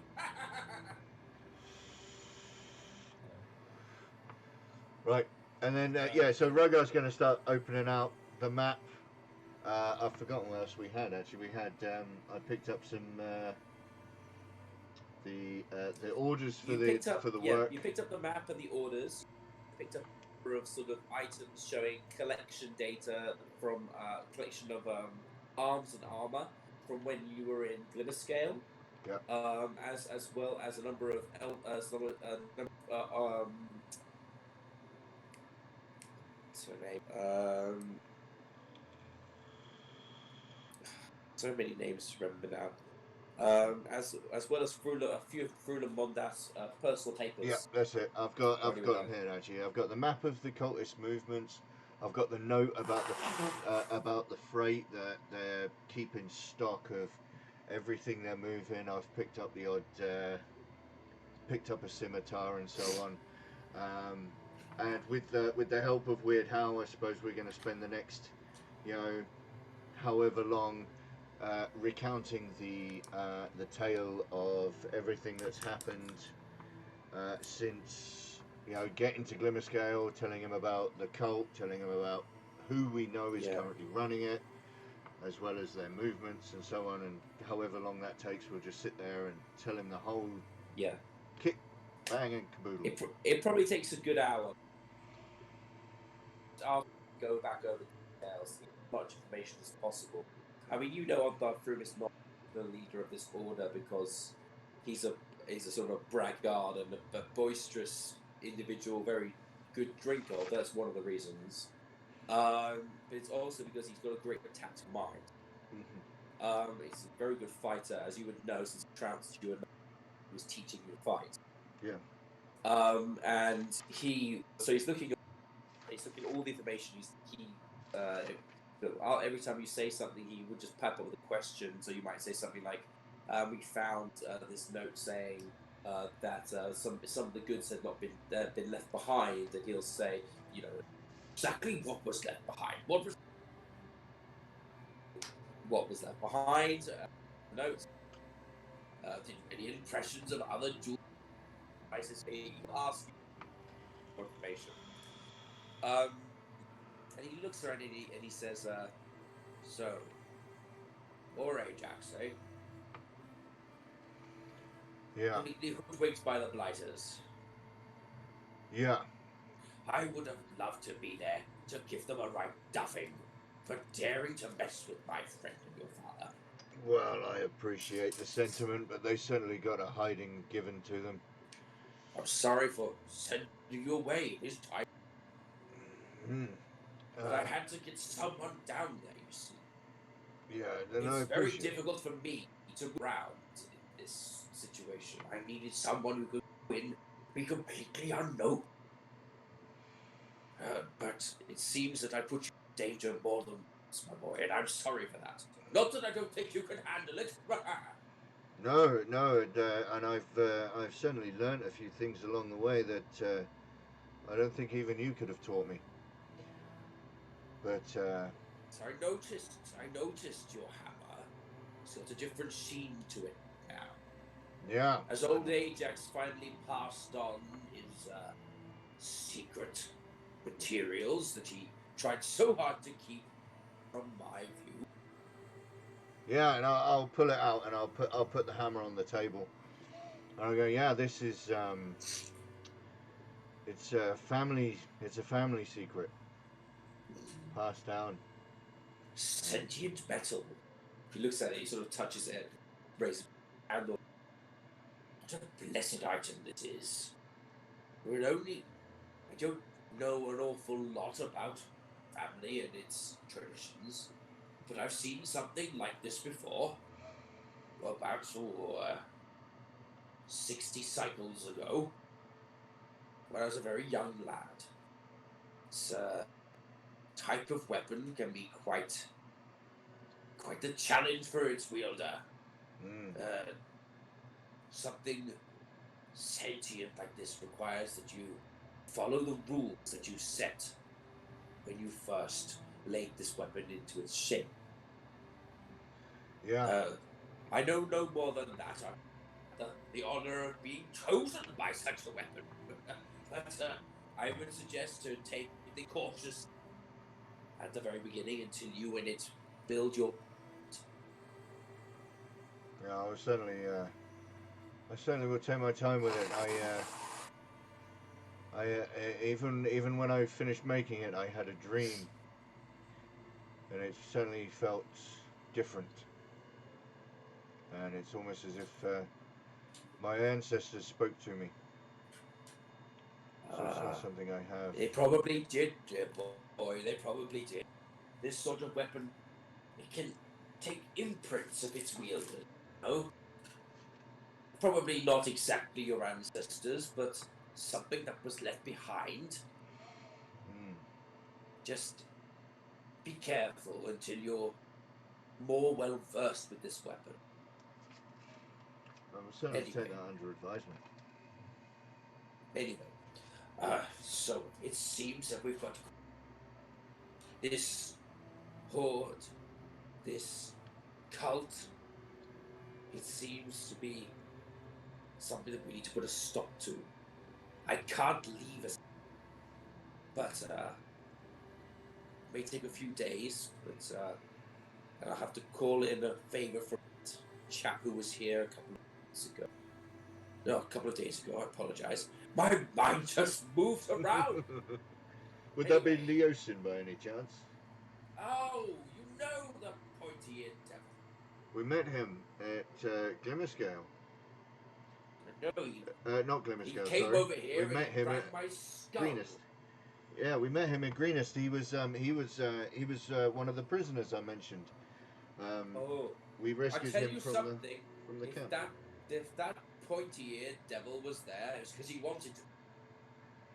He certainly put up a fight leaving. If you're, which well, was I'm going to see if I can get in contact. His order has a local monastery here, not too far away. I'm going to send a runner to see if we. That'd be an idea. And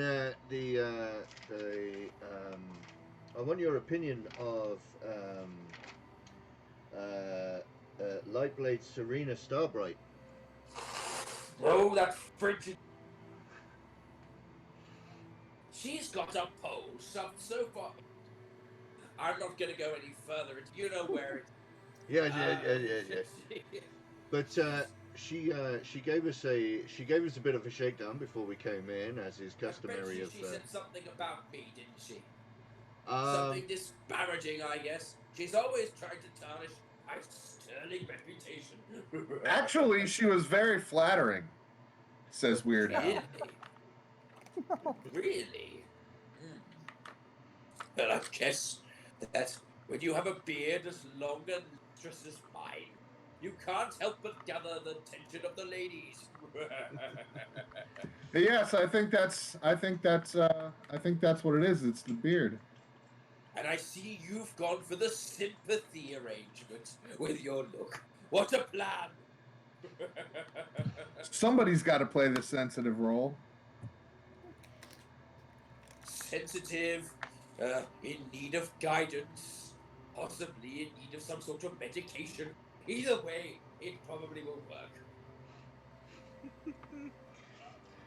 But speaking of Serena Starbright, she mentioned when she gave us the shakedown as we were coming in, to making sure that we weren't bringing evil and undead into the city walls. She mentioned that the Lightblades might be interested in lending a hand to deal with this cult. And I wanted to get your opinion on whether, no matter what personal opinions might be, whether your various orders would be aligned in dealing with such a matter. The light blades are about as useless as a wet fart. They're about as, useful, I meant to say. They're just big bags of hot air, most of them. Most of them are retired now. I think the average age of a light blade is about 70 years old at this point. Serena is the youngest light blade in generations. She's very good with a sword, too. She's what they should be. Don't get me wrong. I totally agree with their entire organization. bothering the gods all the time instead of actually doing anything. But well, they do have the skill to be of use to us if needed. But really, Serena's the only one who's mobile. The rest of them stay shut up in that temple for the majority of the time. The only one who's likely to help you is Serena. Alright. But she could be a useful ally. She's a powerful paladin. And she's got the gods on her side. Yeah, she did say she might have some work for us as well, so I might, well, might if she's stretch got out work to for see you, her. she's got work for you, she's on the up and up. Never met her. Someone who was cheated or swindled by Serena. Now, whether she gives you the sort of payment you'd want, now that's a different matter. She might be very careful to negotiate what the payment is beforehand, because it could be that you'll just need a prayer, sir. But I have been hearing that they've been having trouble down in town. Fortunately, with this cult that we're dealing with, I haven't had a lot of time for local affairs. But I do know that there is something going on. Something that's got a few of them, particularly in the poorer quarters of the city. I suggest that if you want to actually find out about this or take part and help out in this way, you speak to Serena instead of the actual light blades. Maybe some sort of message to them might work, but I wouldn't go and spend a lot of time sitting in their fancy halls waiting for them to send some wet wipe with a black moustache and a big pompous wig to send you their way. We'll have to, and I'll just have to, I'll just give it out the side of my mouth to Weird How it's like we might have to send a message to Vistra before she ends up waiting for us there. Just a little caveat. Arthur is one of the people credited with the invention of the wet wipe in this universe. It's a small enchantment on a packet of papers that keeps them damp and moist for a period of up to 13 days when the enchantment fades. Nice. I want to. He did this because of his great beard. He under net rash something. Oh yeah. And so he created this to sort of provide a cooling sensation underneath. He actually used to wear like a napkin thing, using the same thing that's sort of tucked under in between his armor and his. And then one of his paladins talked about how enterprising it was. He got it approved by the Guild of Artificers, and it's where part of his income comes from. It's a little bit of history for you there.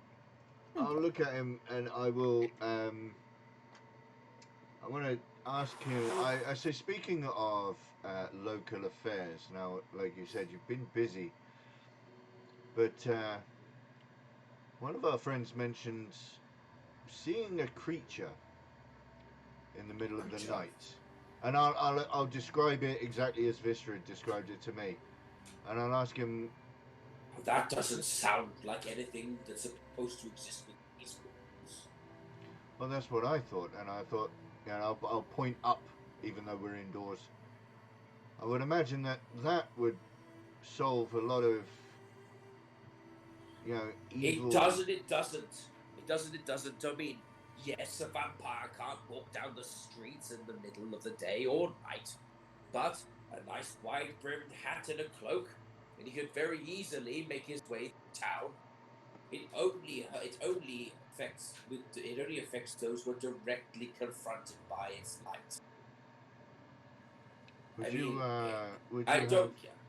The priests here like to have it up that it's an all protective, powerful force. Really, all it is a night light for this town. You obviously have more experience with this town than I do. Would you have any idea, if we were to look into this, who should we go and talk to?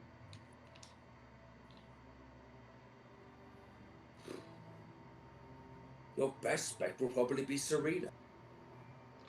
Or either that or the local constable. But they're all inducted into the royal the Royal Theocratic Guard anyway. So most likely a light maid will be able to give you the most information. If not, she'll be able to point you to someone who does. And I'll look over to Hal and I'll... My agents haven't seen anything. Then again, most of them are currently up and down the coast, down the Swordman coast. As you can see, it's only a small gathering last night. You should see it when we're all here. I'll look over to Can't Hal. even walk sometimes. Got to step on the heads of the blighters. And I'll say to Hal, what do you reckon then? Should we, if we've given Ontar everything we've got, shall we go and talk to her? I was thinking of doing something on the side, but yeah, you know what? I say let's go do that right now. Actually, What did you have in mind? This paladin caught my eye. I wanted to talk to her, but it's not. I don't think it's worth it. I don't think it's worth it to pursue right now. Fair enough. And I will slowly gather up the papers and stuff that we've found, and stow them away. Yep. And I'll say to Ontar, if there's nothing else to discuss, I'm sure we have some other bits and pieces we could be doing. It'll probably be a day or two.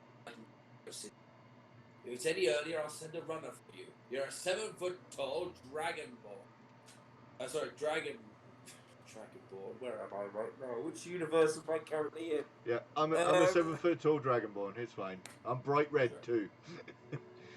Sorry, it is Dragonborn, isn't it? Yeah. It's Dragonborn. So I'm thinking Skyrim now. Dragonborn. 7-foot-tall Dragonborn. And accompanied by a little scaly infant-looking Dragonborn creature who's currently just looking at a bottom dog like, don't hurt me. Don't hurt me. I'm being very quiet. Think about how Loki looked when Eddie's got to make a call. That's kind of like how he's looking. Like, this is a cat with bigger cat. Just trying to get small, keeping their eyes on it, on this giant beard, which is talking to him. This is a red cloud, which is speaking to you all, surrounded by armor. Okay, so he's looking. He's just sitting there. He's going. And all you can hear is the cloud. He talks. The cloud. The cloud will not strike me down, Rogue. Let it strike up, let it get down. The cloud smells bad. The cloud. And so all you and you can hear that, and Ondar can understand that as well. But so Weird Hal, all you can.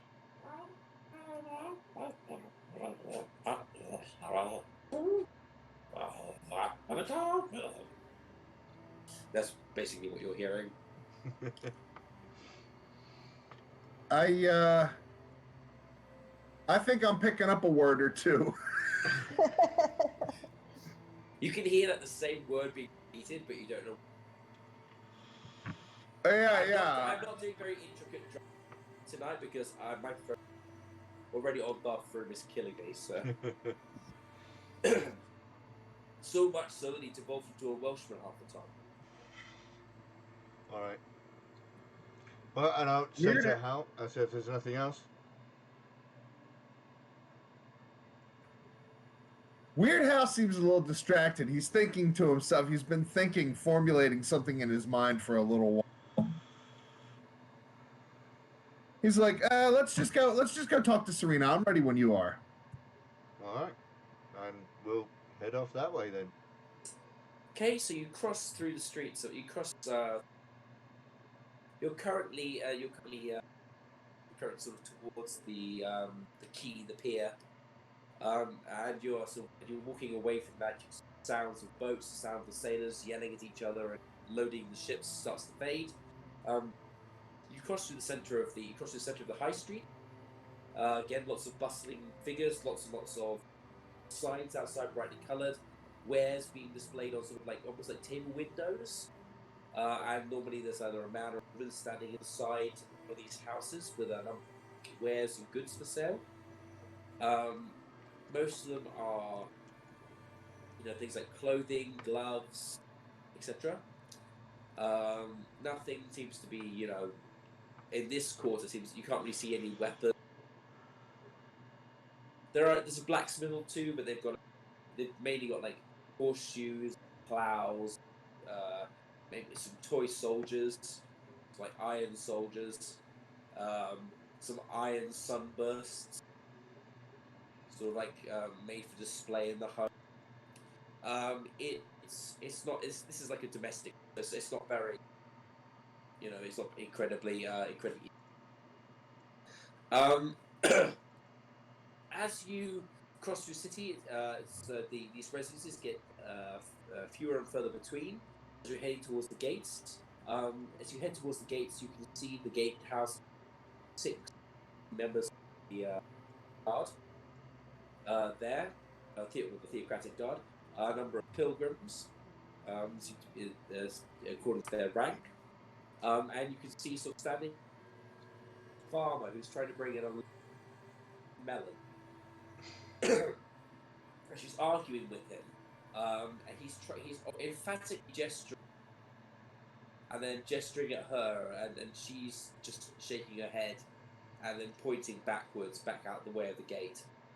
So you sort of come towards her. You sort of hear, what am I supposed to do?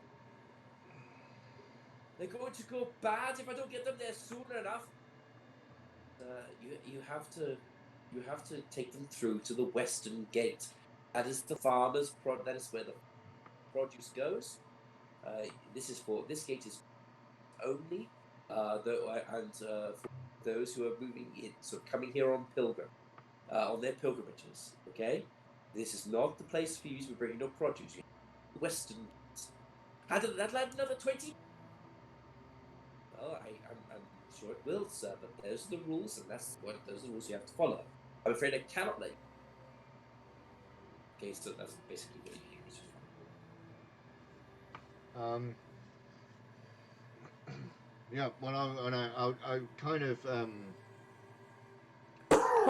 want to come up reasonably close and kind of cross my arms, stand up tall, and just clear my throat. Rogar standing tall is quite a sight to see. Yeah. It's really quite tall as it is. Have you sent a message to Vistra? No, not yet. I imagine that we've Vistra's sitting outside, just like kicking her feet. Well, outside. I don't know what Vistra's going to be doing this morning, but I assume I have a little bit of time before she ends up staying there hours and hours and hours waiting for us. So No, Vistra's not waiting there at the moment. She's looking for like a really bad looking inn where she can find some contacts. She won't go where she can there. flog some. She's looking for a fence. Hey.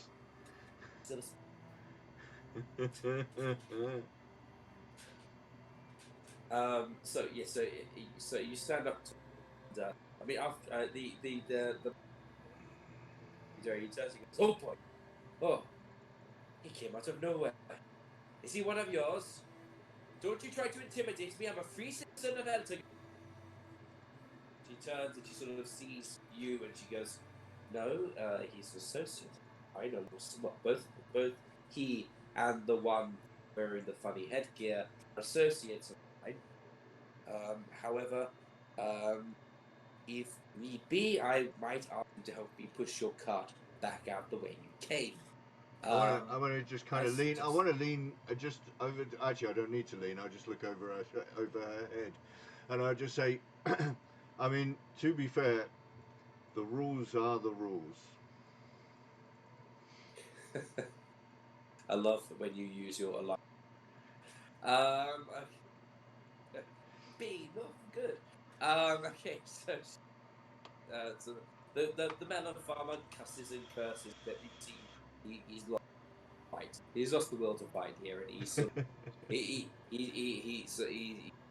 he taps the sort of the mule that's pulling his cart. All right, then Jesse, back up. And this starts sort of a dee, dee, dee, dee, dee, backing up out of the way. There's a little Every time farmhand on the back of the cart, right? It just has to, every time he goes backwards, he has to say beep. This little boy on the back sitting back going beep, beep, beep. Well, maybe he's employed a coat. On the back of it. No, sorry, being silly here. So yes, no, yes, no, maybe so. He backs the cart up, along with yours and Serena's help, and he heads off towards the. He heads off back over towards the western gate. Another individual steps forward, but Serena sort of gestures to one of the pilgrims, and that individual goes over to them. And I really didn't think about it when I was naming them, because pilgrims come here. Not really very easy to remember, but these. Okay, so the supplicant. Okay, the individual who's coming here for his holy communion with the gods has now gone over towards the pilgrim soldier is looking after him and sort of patting him down, very sort of TSA. Yeah. You know. Very airport security. Spread your legs, sir. Mm-hmm. Over to the left, sir. And Serena turns to you and she goes, "Well, I didn't think I'd see you, or either of you, so soon. Where's the rest of your?" I'm sure I think the cleric that we had with us and the halfling friend has gone to find a temple. Our dwarvish friend is off minding her own business somewhere. And dwarvish friend? I don't recall a dwarvish friend. Oh yeah, whoops. Busted. Put you in it. There you go. I don't lie. I don't lie. Sneak into my city. Oh yes, yes. Well, I don't remember you having a dwarvish friend. Blankets. Yeah. She got a bit. It got a bit jumpy along the road, I'm afraid. So I do apologise for any. Well, I do understand, but we are here. At some point, I would like to meet this individual. Anyway. But for the time being, we can say that is on the to-do list. Yes. But anyway, I do apologise for intruding on your workspace. Of course, you are quite busy manning this gate. Unfortunately, I didn't realise. Believe me, I wish I was free of the. I mean, it's all very well. Role. It is inspiring to get to such diligent young soldiers. I am always far away from my order, and there's so much to learn from some of the more senior members. Well, unfortunately, I wanted to speak to you, and of course, I didn't know where I could find you. Of course, yeah. Funnily enough, Onthar spoke quite highly of you, and said you were probably the only one worth speaking to. His words, not mine. Really? You can see she's blushing a little bit. Not really, not blushing. It's full on shy maiden blushing. It's more just like a tiny tinge of red on cheeks. Yeah. Well, that's very kind of him. I suppose he has his good qualities as well. But yes, I do appreciate a man of Ondarfin's standing, if not his day-to-day reputation. Weird Hal would like to interject and just say he did say a lot of nice things about you. I'm surprised that you two aren't getting along better. Orders are very much in opposition to each other. It's not so much a matter of disliking one politics. However, I do find that some of his actions to be wasteful, when he could be bettering himself through prayer and fasting and daily sword drills and workouts. He seems to spend most of his time arm wrestling and fighting. I'd like to see someone of his strength and stature do more. It seems like all he's is keeping his little clubhouse in order. That being said, I don't wish. I'm sorry. He's a friend of yours. He's not much to bad. It is just some hard to find that your heroes are not who you expect them to be. And I whisper to Weird Hal, see, this is why I'm not a paladin. Anyway, we were interested in the work that you mentioned, and I do have a couple of other things I wish to ask you. And I wanted to find out whether you wanted to do it here at the gate, or whether we would make an appointment and find you when you're not quite so otherwise busy. Well, thank you for coming. I do indeed still have some work that needs to be undertaken, and it's becoming more and more urgent. It seems that Eltera has been infiltrated. Don't ask me how. I've been diligent, and my order's been diligent, but evil will find a way when it most definitely wishes, when it desperately. A number of children have gone missing.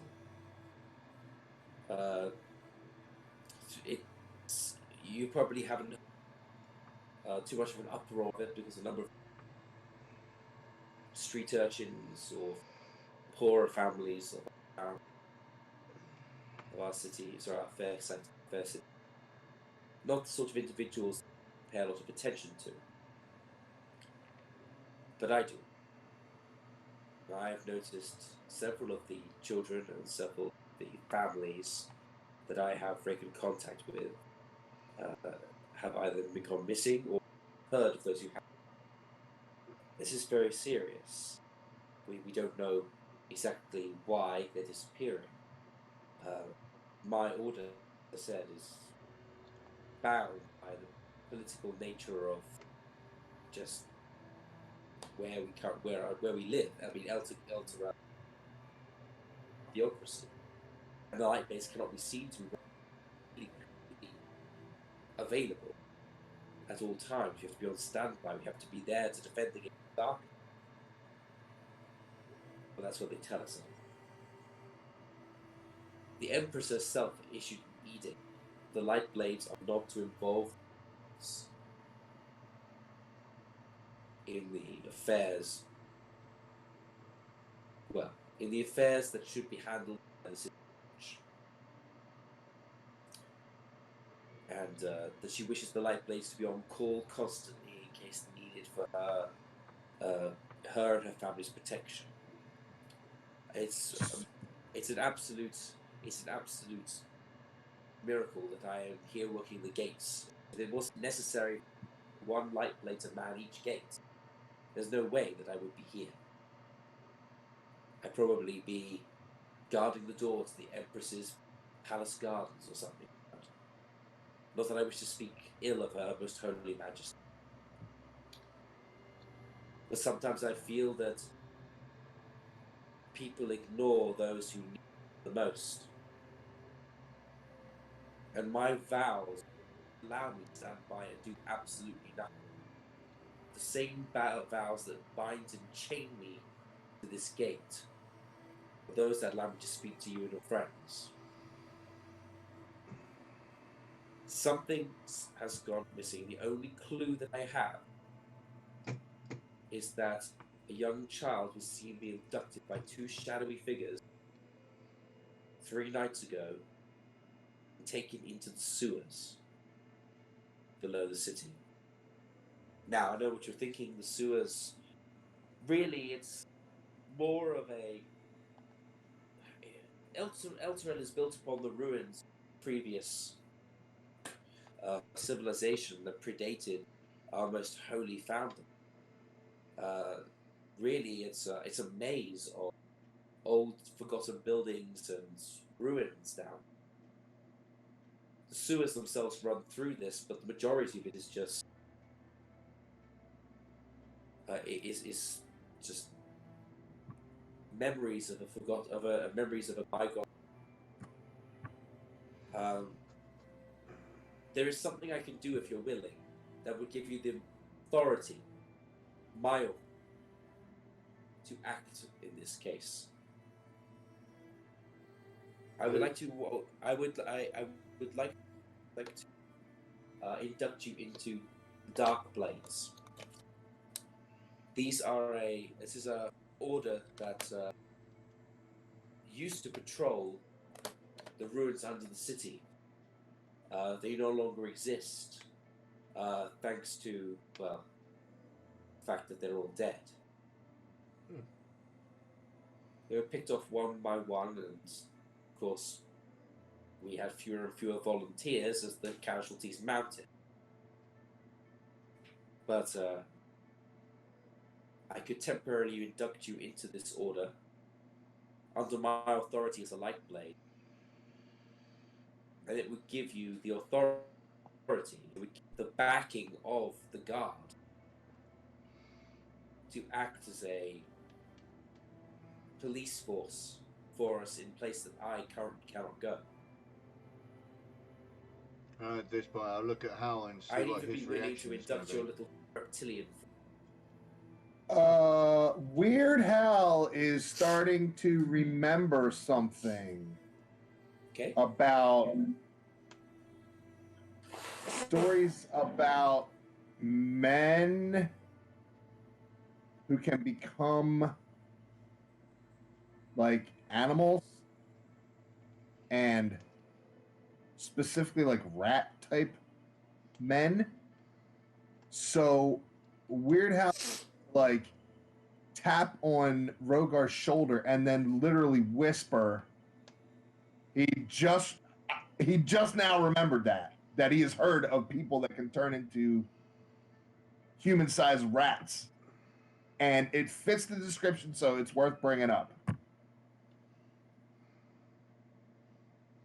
Okay. So Weird Hal says, Are you whispering, or are you saying this opening as well? No, I'm taking an aside with Rogar, just trying to speak into his ear loud enough for him to hear me, but not for the rest of the people to hear, because I don't want to panic anybody. Also, I don't want to give away information that might help us and not help somebody else. Okay. I'm gonna look at. I'll turn to Serena, and I'll say, have you had any description other than a shadowy figure? The child said that their hands were clawed like that of a beast, but you know, children, their imagination. Such a creature wouldn't be allowed to exist here, El Terrell. And I'll look at Hal and I'll be like, yeah, we know. I mean, I for one would love the backing of the Light Blades, because if we're going to start, going through sewers, and perhaps we could possibly need to get through a few doors that may be otherwise barred. Well, if you were to do this city, I would be happy to use my influence to help you in some matter. It could not break the law, but I could use my influence to get you an audience with the individual you need to speak with. Possibly I could see if some sort of what could be bestowed upon you by the city treasurer. I mean, as a light blade, I do have access to information and items from my own order that have been sitting idle for a while. I have the authority to bequeath one of those items or some information. I'm not a master of our order, but something like that will be within my power. Well, I would accept accept such a position, and I'm sure my friend Copernicus here would. I wouldn't dare speak for my other compatriots. I feel that they have their own opinions, and I'll look at Weird Hal dead in the eye for him to interject. Well, Weird Hal's not much of a joiner, but since she said temporary, I'm like, what's to lose? Okay. All right. Well, that's the majority of the party who's here so far. She says, "Very well. Thank you. I felt so powerless these past couple of weeks. It feels at last that something is being done. Yeah. Sometimes I wish I'd never accepted it. It's limited me in so many ways, while providing so many other opportunities. I will go and I will leave you now briefly. If I go to the gatehouse, I'll produce a writ for you that will provide you with my authority, and then I will informally induct you into the Dark Plains."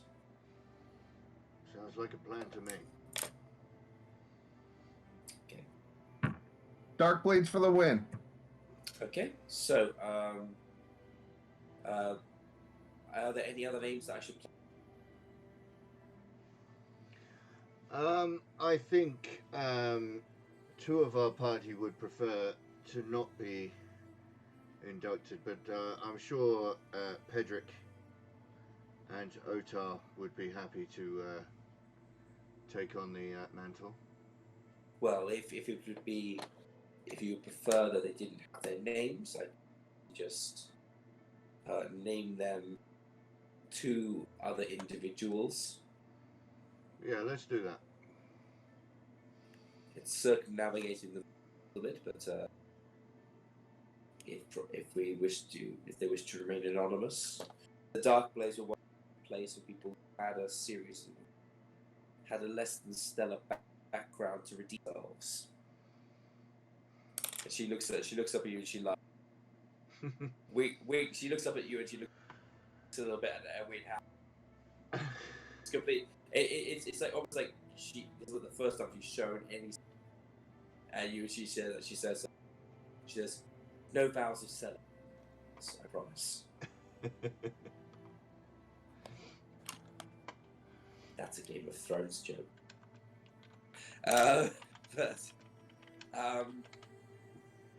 Okay, so she goes away and she comes back about 10 minutes later. It's a piece of parchment upon it. There's a black seal. Mm-hmm. And she's written down. You gave her the names of the members of the party plus two other individuals who remain anonymous. So you got individual X and Y on there, and she's clever. She's and sorry. And she comes back and she's also got a series of sack as well. And as she approaches you, she hands each, including Copernicus, a blackened steel dagger. Nice. The dagger is sort of like it's been darkened. Steel has been darkened, so it's dull. Doesn't give any shine. Perfect for not reflecting the light, for assassination work, fighting in the dark. It's pretty. It's good make. It looks like it's human in origin, Grogar. Mm-hmm. Nothing fancy, but pretty straightforward, brutal, like most human pieces of work. There doesn't seem to be any magical problem you can feel with your senses. and I'm only saying that as a blacksmith to you. You can't, but maybe there are hidden qualities, but you don't know just from looking at them what they do. And so and she says those are for you. They are. If you look at the pommel, then you can see there's a crescent moon. So that has been carved into the pommel of each dagger. She says these will mark you as members of the Dark. If you are stopped by any guards, or by written authority, you should have no troubles. If you do have trouble, then as a Dark Blade, you do have the right to restrain any who get in your way, as long as they are not permanently harmed. This, of course, and she sort of like looks over again. This, of course, does not into any residence. Your remit is merely under the city. Above the city, you have no more power. Understood? Yes, very much. Okay. And I'll attach the blade so like to my side in view somewhere on my belt somewhere. I just swap out my standard dagger for the cool looking dark one. Okay. And she then sort of turns to you all and says, there are a number of other daggers in that each of your compatriots. If you could please make sure that each one of them carries it somewhere on their person, preferably in sight. I'll be most grateful. Very good. The main entrance to the sewer, there is a main entrance to the sewer, the gatehouse. It's placed there so that they can come up and down. There are other entrances throughout the city. This is might be the best starting point. Very good. Well, I think we'd better go collect the rest of our party and before we start any kind of investigation. Okay. And not going in there blindly. All right. Thank you very much again. And if you are in any trouble or have any problems, you can feel free to come speak to me about them regarding this mission. Please do not come for any other reason. It's weird, how is it to say, I know you're going to ask me something. Don't. Probably something about what hats I like. But she says, yeah, so I feel better now knowing that someone is the case. You have my gratitude. No worries. Quick question from me to the DM: does Rogar know where the headquarters of the Lightblades is? You could probably ask. Yeah, I was going to ask if I didn't know, I was going to ask her how to get to the headquarters because I think somebody might be waiting for us. Okay. Well, she says this direction. Main street. When you get to the Temple of Five Gods, please turn. If you turn to the left, there. Sort of head towards Palace. The Lightblades main temple is just sort of at the foot of the palace. So if you get down there, it's one of the biggest buildings. There, you'll be able to see it by the serrated sun symbol of Eltergard, which is embossed over a large blade. Excellent. And DM. And I think we'll take our break now. Thank you. Yeah. All right. So, take some time. Awesome. Excellent. Okay. Right. We'll be back in a bit then.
This is the Meeple Palace, and welcome to our Horde of the Dragon Queen campaign. Welcome to the world of Faerun, a place of spell-slinging and sword-wielding adventurers out to save the world one session at a time. I am Xander, and I will be your dungeon master for this campaign. With me tonight we have Will from Basis of Operations, who plays the mighty dragonborn fighter Rogar. Kitten, also known as Super Sundry Girl, playing the wily and sneaky dwarf rogue / wizard Vistra. Our old buddy Nate, playing the audacious and brash human bard Weird Hal. Kellum, playing the unstoppable abomination-smashing human war cleric Pedrick. Point, playing the light-footed and fleet halfling rogue Tack. And Snowy, playing the keen-eyed and keen-blade Aarakocra fighter Otar. We thank you for joining us as we tell this tale. Pull up a chair and experience it all with us as we roll on to glory.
This is the Meeple Palace, and welcome to our Horde of the Dragon Queen campaign. Welcome to the world of Faerun, a place of spell-slinging and sword-wielding adventurers out to save the world one session at a time. I am Xander, and I will be your dungeon master for this campaign. With me tonight we have Will from Basis of Operations, who plays the mighty dragonborn fighter Rogar. Kitten, also known as Super Sundry Girl, playing the wily and sneaky dwarf rogue / wizard Vistra. Our old buddy Nate, playing the audacious and brash human bard Weird Hal. Kellum, playing the unstoppable abomination-smashing human war cleric Pedrick. Point, playing the light-footed and fleet halfling rogue Tack. And Snowy, playing the keen-eyed and keen-blade Aarakocra fighter Otar. We thank you for joining us as we tell this tale. Pull up a chair and experience it all with us as we roll on to glory.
This is the Meeple Palace, and welcome to our Horde of the Dragon Queen campaign. Welcome to the world of Faerun, a place of spell-slinging and sword-wielding adventurers out to save the world one session at a time. I am Xander, and I will be your dungeon master for this campaign. With me tonight we have Will from Basis of Operations, who plays the mighty dragonborn fighter Rogar. Kitten, also known as Super Sundry Girl, playing the wily and sneaky dwarf rogue/wizard Vistra. Our old buddy Nate, playing the audacious and brash human bard Weird Hal. Kellum, playing the unstoppable abomination-smashing human war cleric Pedrick. Point, playing the light-footed and fleet halfling rogue Tack. And Snowy, playing the keen-eyed and keen-blade Aarakocra fighter Otar. We thank you for joining us as we tell this tale. Pull up a chair and experience it all with us as we roll on to glory.